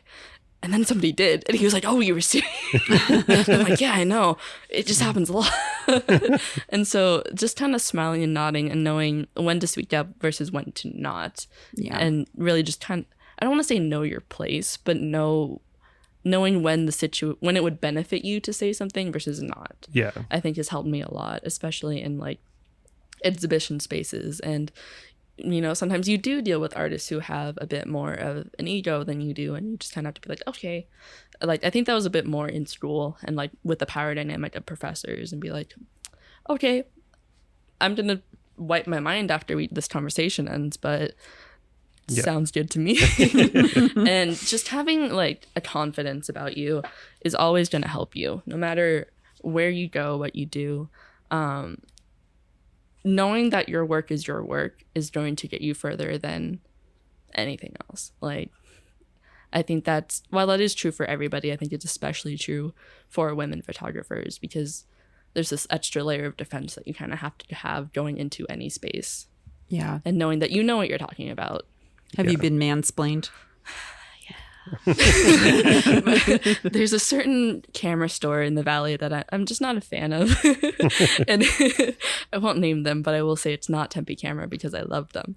And I walked in one day, and maybe this is an ego thing for me, but like when you shoot medium format, you're kind of like, I'm shooting medium format. I know what I'm doing. This is costing me more money than shooting 35 millimeter. I walk into the store and I go and I grab like a roll of Portra 400, 120. And the guy at the counter goes, oh, that's not 35 millimeter. And I was like, huh? And he said it again. I'm like, I know. It's for my Mamiya RB67. He goes, oh. I'm like, I don't tend to wear any of my like point and shoot cameras. So I'm like, there's no way that he was just like assume. And also the part of town it was in, I think I was like platinum blonde at the time. Like there were a lot of factors going into there was an assumption being made.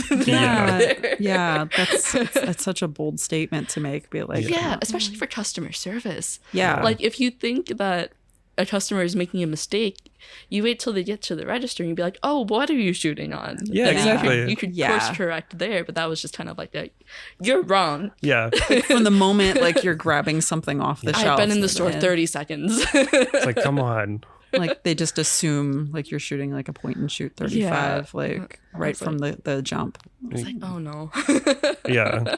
That's a bold move. Yeah, it's never good. And that's one of the things too. It's like never correct somebody in that fashion. Oh, and God, no. and you're not really correcting them to begin with. You're you know, you got to investigate what is it that they're doing. And if you're working in sales, like that's more expensive. Make the sale, like at least. Well, I've always been taught when you're working in sales to build rapport with your client because you need to understand what the client needs, not what the client.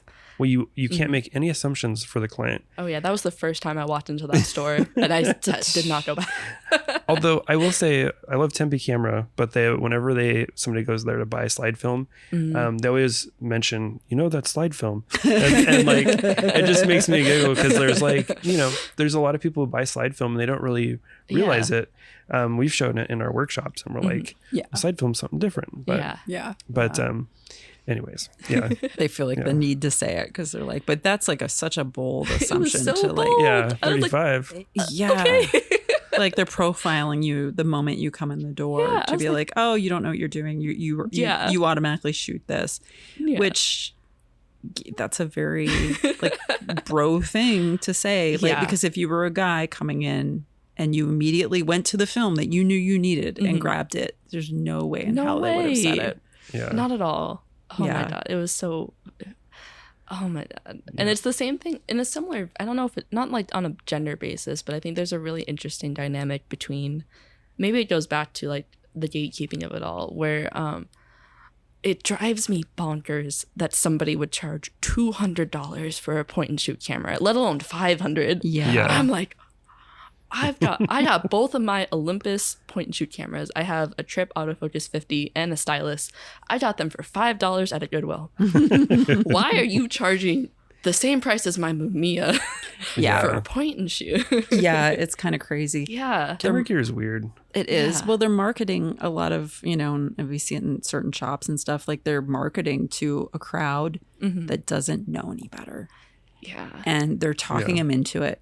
And telling them, like, this is what you need to get the tones, And I'm torn between, like, get your bag and also you are scamming people. Yes. It feels like that, I think, especially from my standpoint with the community, you can't go around trying to fool the community because there's people out there that know things that you don't know. And they're going to be like, what? Like, and they're going to call you out for it. And it's just like, it's going to come back around and bite you.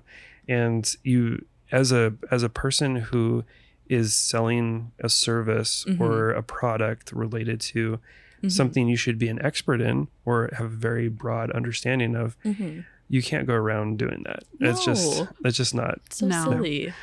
You're there to help people, but you also have to recognize like when people need help and ask for help versus unsolicited. Like, absolutely. Here, this is what you need to do. It's like that the Home Depot meme with what's his name? I always forget, but he's like, the guy comes up and asks him if he needs help. I know more than you. I know more than you do. But exactly. But it's hard because it's like we're big on uplifting the community and everybody can be involved with this. There's room for everybody. There really truly is. And then when we see or hear of an example of someone gatekeeping it or trying to like act like it's a thing, and like, why are you doing that to why these are you people? making this harder?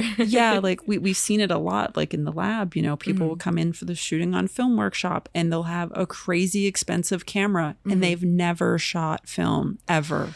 And they've been talked into buying a camera that's like a $900 some camera. Oh my God. And they're like, well, the lab told me like this would take really good photos and like I needed this. And it's like, that is the wrong way to go about it. No, you're going to put somebody in the deep end. They're going to be completely like lost, confused, and not get good results. And they're going to stop doing it. Get frustrated. It's like you don't have to do that to somebody just to make the sale. Your money would be, you would have a customer for much longer if you were honest with them and started them properly and be like, here, why don't you start here? Work your way into this. Exactly. Like, so we've seen quite a few times like stuff like that happen in the lab. We're like, so frustrating. like, really? Why? Like, that is not okay. And it's just bad for the community. And it also makes people feel, it brings like morale down. It does. And then it makes other people think that they can't get into it if they can't, it's like, oh, I have to have that good camera because they told me I had to have it. And then they just don't get into it. And I think that's the secret about it too, is like truly just go to a thrift store. Like a lot of my Mamiya is like the one exception where I actually paid hundreds of dollars for it. Hundreds of dollars, actually. Hundreds of dollars. But like I got the really popular Canon 50 millimeter standard, the thing you think of a film camera. I can't remember the name. AE1? Yes, AE1. I also got that at a thrift store that had a $10 credit card minimum, and it was $5. And I was like, can I just give you 10 for it? Because I don't have cash on me. And they're like, yeah, sure. And so I paid $10 for that, and it worked.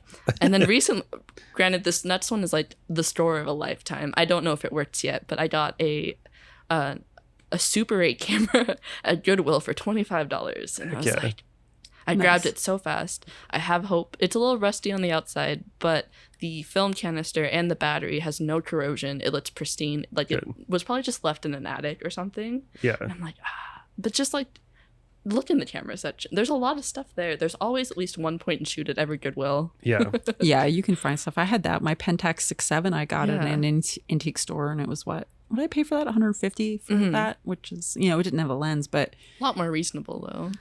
incredibly. Yeah, like I don't think we've paid like anything. Everything's been Yeah, we end up cheap. getting our stuff pretty cheap. yeah, we're cheap people when it comes to when cameras. it comes to too. cameers, it's like, well, we know cameras enough to get a good price on them. Yeah, and I know I don't need a Leica to do the work I do, Yeah. so I'm not buying a Leica. Stacy would like smack it on something and break it, and then it'd have to be CLA'd. That's not for me. She'd put duct tape on it and like mess it up. I don't know. I know. I love my Mamiya is such a tank. I was shooting this past weekend, and we were in my backyard, and my dog kept coming out, and we were dealing with fake blood. So I was like, "No, go back inside. This isn't for you. Don't lick it, please." And I started to run to get her to run with me because I know she would run towards the door, and I just kicked the shit out of my camera. And my friend that were there, they were like, "Is it fine?" I'm like, "It's a tank. It's okay." Picked it up. Lens was fine. No, we're good. Yeah. Keep moving. Exactly. Yeah, they built them really good back then. They did. Yeah, they did a lot of those cameras, like the AE1 and the Pentax K1000. Like those things will just keep going and going. Oh yeah. Like the light meter, yeah, sure, that'll go. But generally speaking, those things are just like such workhorses. Yeah. Yeah. It's like, this shutter speed's off a little bit, no big deal. Like you'll still get I'll good survive. results. It'll be fine. Yeah, it's fine. Yeah, but, you'll live with it. I couldn't walk around with a Leica. I mean, I think I'd have fun with having one. It would go to my head a little bit, but I feel like I'd be like, well, I can't do anything with this because I'm gonna mess it up if I take a picture. It's like I'm gonna take a picture and then it's gonna need to be CLA'd. Just gonna show off Shoot one roll. show off pictures of it on Instagram and then put it up on your shelf. It's a nice necklace, Yeah, that's a very expensive necklace. And then you go to photo walks, you're like, Look at my Leica. look at my Leica. Yeah, I don't take pictures with it. It's like, how many miles do you put on that thing? You're only during the shows. Yeah. It's the show car. Yeah. It I was really get a kick is. out of Stacy's Mr. Potato Head camera because Yeah. the shadow that we shot once in the shadow was just so hilarious because like you can see Mr. Potato Head in the shadow. I'm just like, what? Mr. Potato Head camera's tight. Yeah, does your camera do this? You can make a camera out of anything. Yeah. That's always my motto with that. I'm like, you literally can make a camera out of anything. It's what you make of the photo. It's what the person behind that camera is doing with that photo. Yeah. A well-intentioned photo with a shit camera, and then just shoot away on a Leica.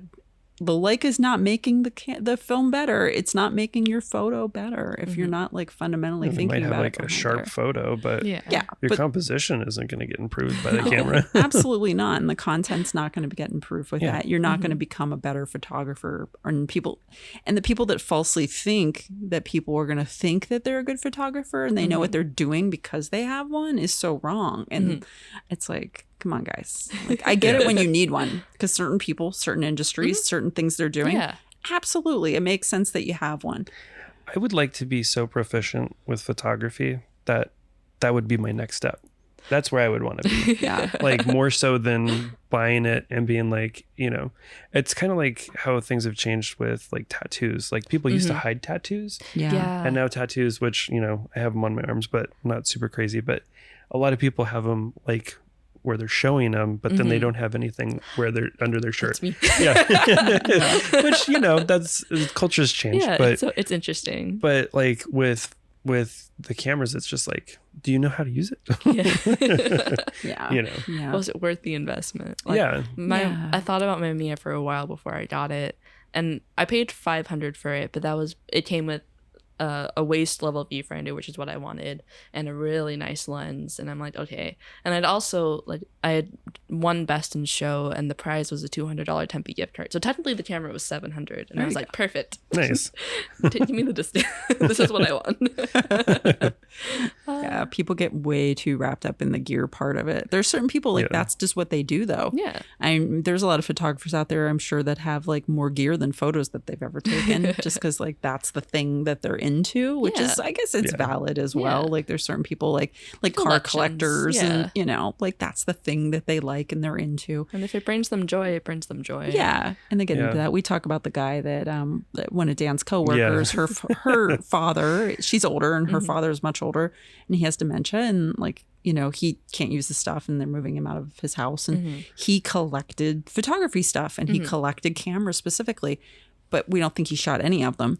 Like he had little tags he put, so he like, you know, he had a whole inventory of everything he collected, but he had a ton of cameras, and like a lot of them are still in their packaging and everything. And we've bought a lot from her because we want to give them away at like our events and stuff. Yeah. So we have them, but it's just interesting because like that was his jam. His jam was collecting photography stuff. Like, we don't even think he shot photos. Like, you know, of all the stuff that Mary's given me, like she hasn't given me any film, or she hasn't like told me, hey, here's a box of film, and I'd be like, heck yeah, or here's some of the photos that he took. Like it's not that he was into the collecting of the stuff. Which, that was, I mean, but it's funny because like she'll send me, or she'll show me like all these pictures, like, oh, do you want any of these things? But it'll be like piles and piles and piles upon cameras. Like this guy had an issue. And there's some people like that. I went to a estate sale not that long ago, and I got a Rolleiflex at the estate sale, and it was a decent price because it's an estate sale. But I got there like super early. I thought it was early enough, but it wasn't. There was still like guys in front of me, and there were these older guys, and they had been there hours in advance, and they were there specifically for the cameras, and they were talking about the cameras. None of them shoot. They all just put them on their shelves. They were like, no, I collect them. I just collect them. I want them. And they want them all. It's just so strange too, because I'm like, man, they could be out there in the world doing something used. So I get like that whole acquisition of equipment type of thing. I try to like not get into that at all, because I don't want to, like, it seems like if there's a working film camera, because there's only so many of them, they're all old, I would feel so much better about it being used, you know, like the stuff that I collect is like, okay, it's a box camera. There's not a lot of people shooting box cameras, so I don't feel too bad when I collect a box camera. But like when you're collecting like a Rolleiflex and you've already owned like 30 Rolleiflexes, and it's not out in the world being able to be used. I don't have that one. I know, right? Like it just seems kind of sad. It's like, like it's, please. Like you said, I get that they're beautiful and they kind of are nice shelf pieces, but at the same time it's like, oh, come on. Too much gas. Your acquisition syndrome. Yeah, some people definitely have that. I guess any hobby, there's probably people like, although I don't know, like I think painting, I don't know if there's people that collect just paint but they don't paint, you know. There's people like, they collect brushes. I see them although on TikTok it's probably more, I see these like historians, so they're talking about like this paint only exists because this bug existed in 1806, and so this is the only tube I could find of it, and so I've seen stuff like that. Like the very that's there very, was one very that was like specific, a lavender that was like poisonous. There was a lot of poisonous. There's a lot of paints. poison. Like that was a thing. Yeah, you could have some cadmium. Yeah, the red cadmium. Yeah. Anything red is usually not good. And green. There's a lot of green. Yeah, green's not good too. And the poor M&Ms. Yeah. They were pretty bad for you all the way up until kind of recently. I'm sure they're still bad for you. I'm sure they're not. Yeah.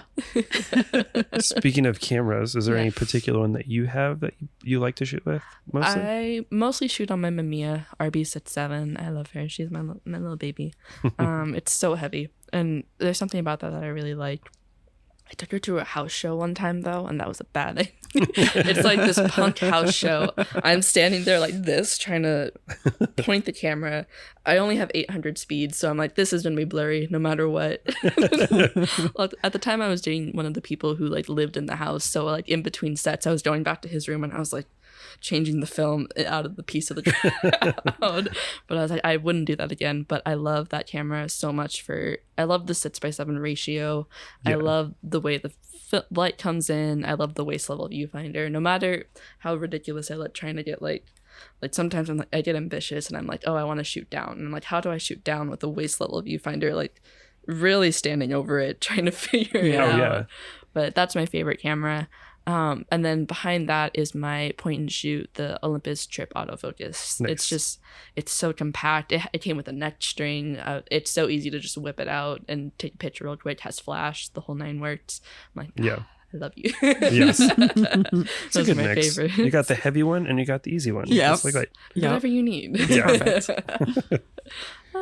So we ask questions occasionally, or we get questions occasionally for the podcast. And we did get one from our friend Dino Jagger. And he asked, which I think we've kind of gone over already, which is how would KJ categorize her work and why? So I think you mentioned directorial as kind of the... I use the term directorial. It's a really fun way to say staged. It just makes you sound a little more official, a little more elaborate. And I got that terminology from my professor at GCC. He had this really cool project where he gave us a really vague topic and was like, go out and shoot. And however we approached the project, he then gave us a list of artists to research. And he was like, these are people who worked in the same method that you did. And like that's where I got the term directorial. And I did a project on Gregory Crutzen after that. And I was like, I like this. I like setting it up. I like figuring it out. And so I've just kind of stuck with that title because it fits me the best. Okay. Yeah. That makes sense. Yeah. I like directorial better too. It's a nicer word. Stage seems like Yeah. No, it's Like much falsifying Yeah. yourself. Yes, it's a much better. Absolutely. Very negative connotation to staged. Versus directed. I am telling you what to do. Yeah, that's more official. Yeah. So what are your plans for the future? Do you have stuff that's already kind of worked out and I'm thinking about? currently working on my next bigger body work. I think I'll be shooting it through 2026, 2027 right now is kind of the game plan. It's called To Die 1,000 Small Deaths on a Wednesday Morning. And it's examining my OCD diagnosis and realizing how much it's impacted my life over the years. And so I'm looking at themes of mortality, legacy, and ritual, and how it's impacted me, and I'm using it as a way to like explain it, I think. The title has a few different aspects to it. The Wednesday morning is probably the cutest part to me because I was born on a Wednesday morning, and so it's like the cycle of life and death and all of that.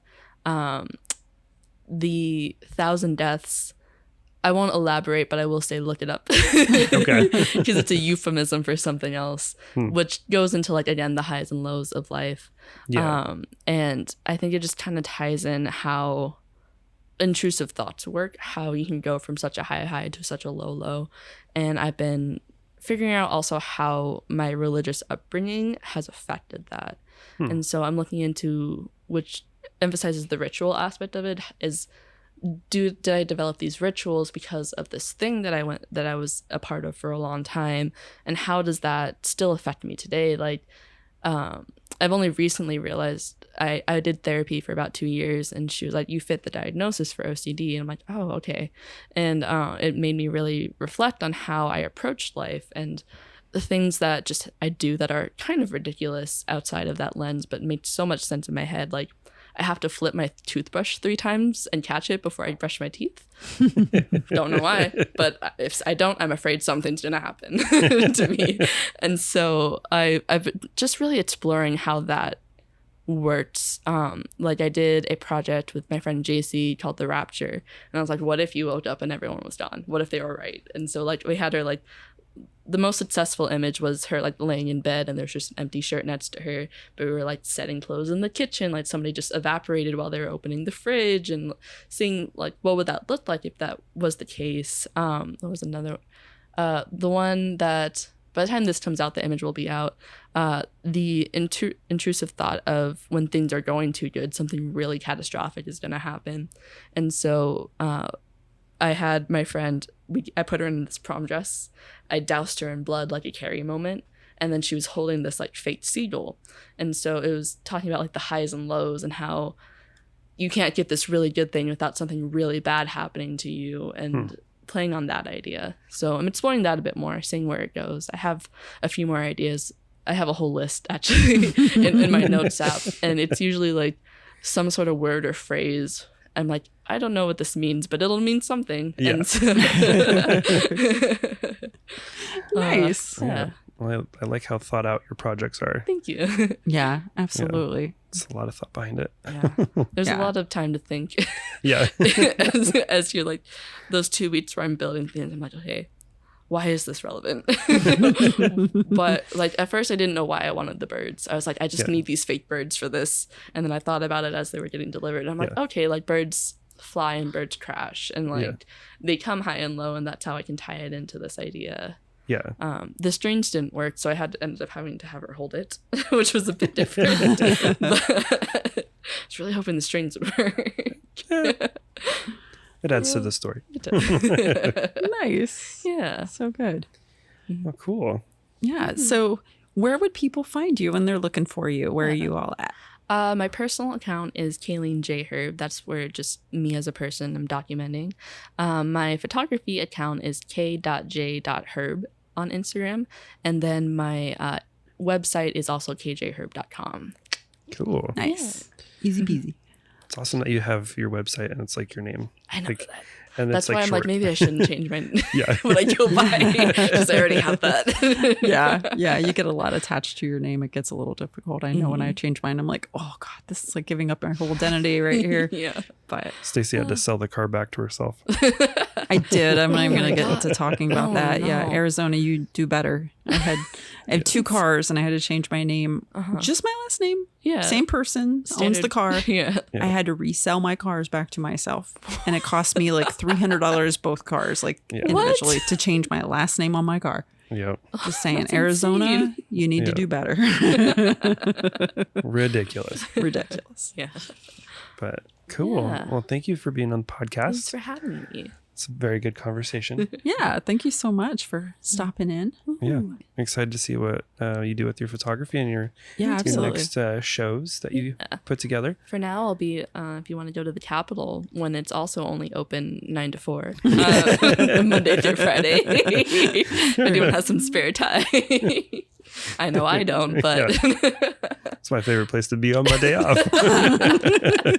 I'm often at the Capitol for. We'll have one listener that's like, you know what? That sounds like I'll go check that out. it is a great show, actually. It's Yeah. about 15 emerging artists. Ace, do you know Asa Culver? I do, yeah. She's Yeah. also in that show. It's Okay, a really cool. good. I hope I've seen some of the other artists' work. I haven't gotten to see it, but I know there's a curator talk on September 28th with Rembrandt, and so I'm excited awesome. to see that Nice. and Good. be able to go to that. That'd be cool.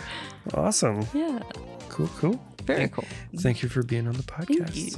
thank you. Hopefully we can catch up with you again soon. Bye. Bye.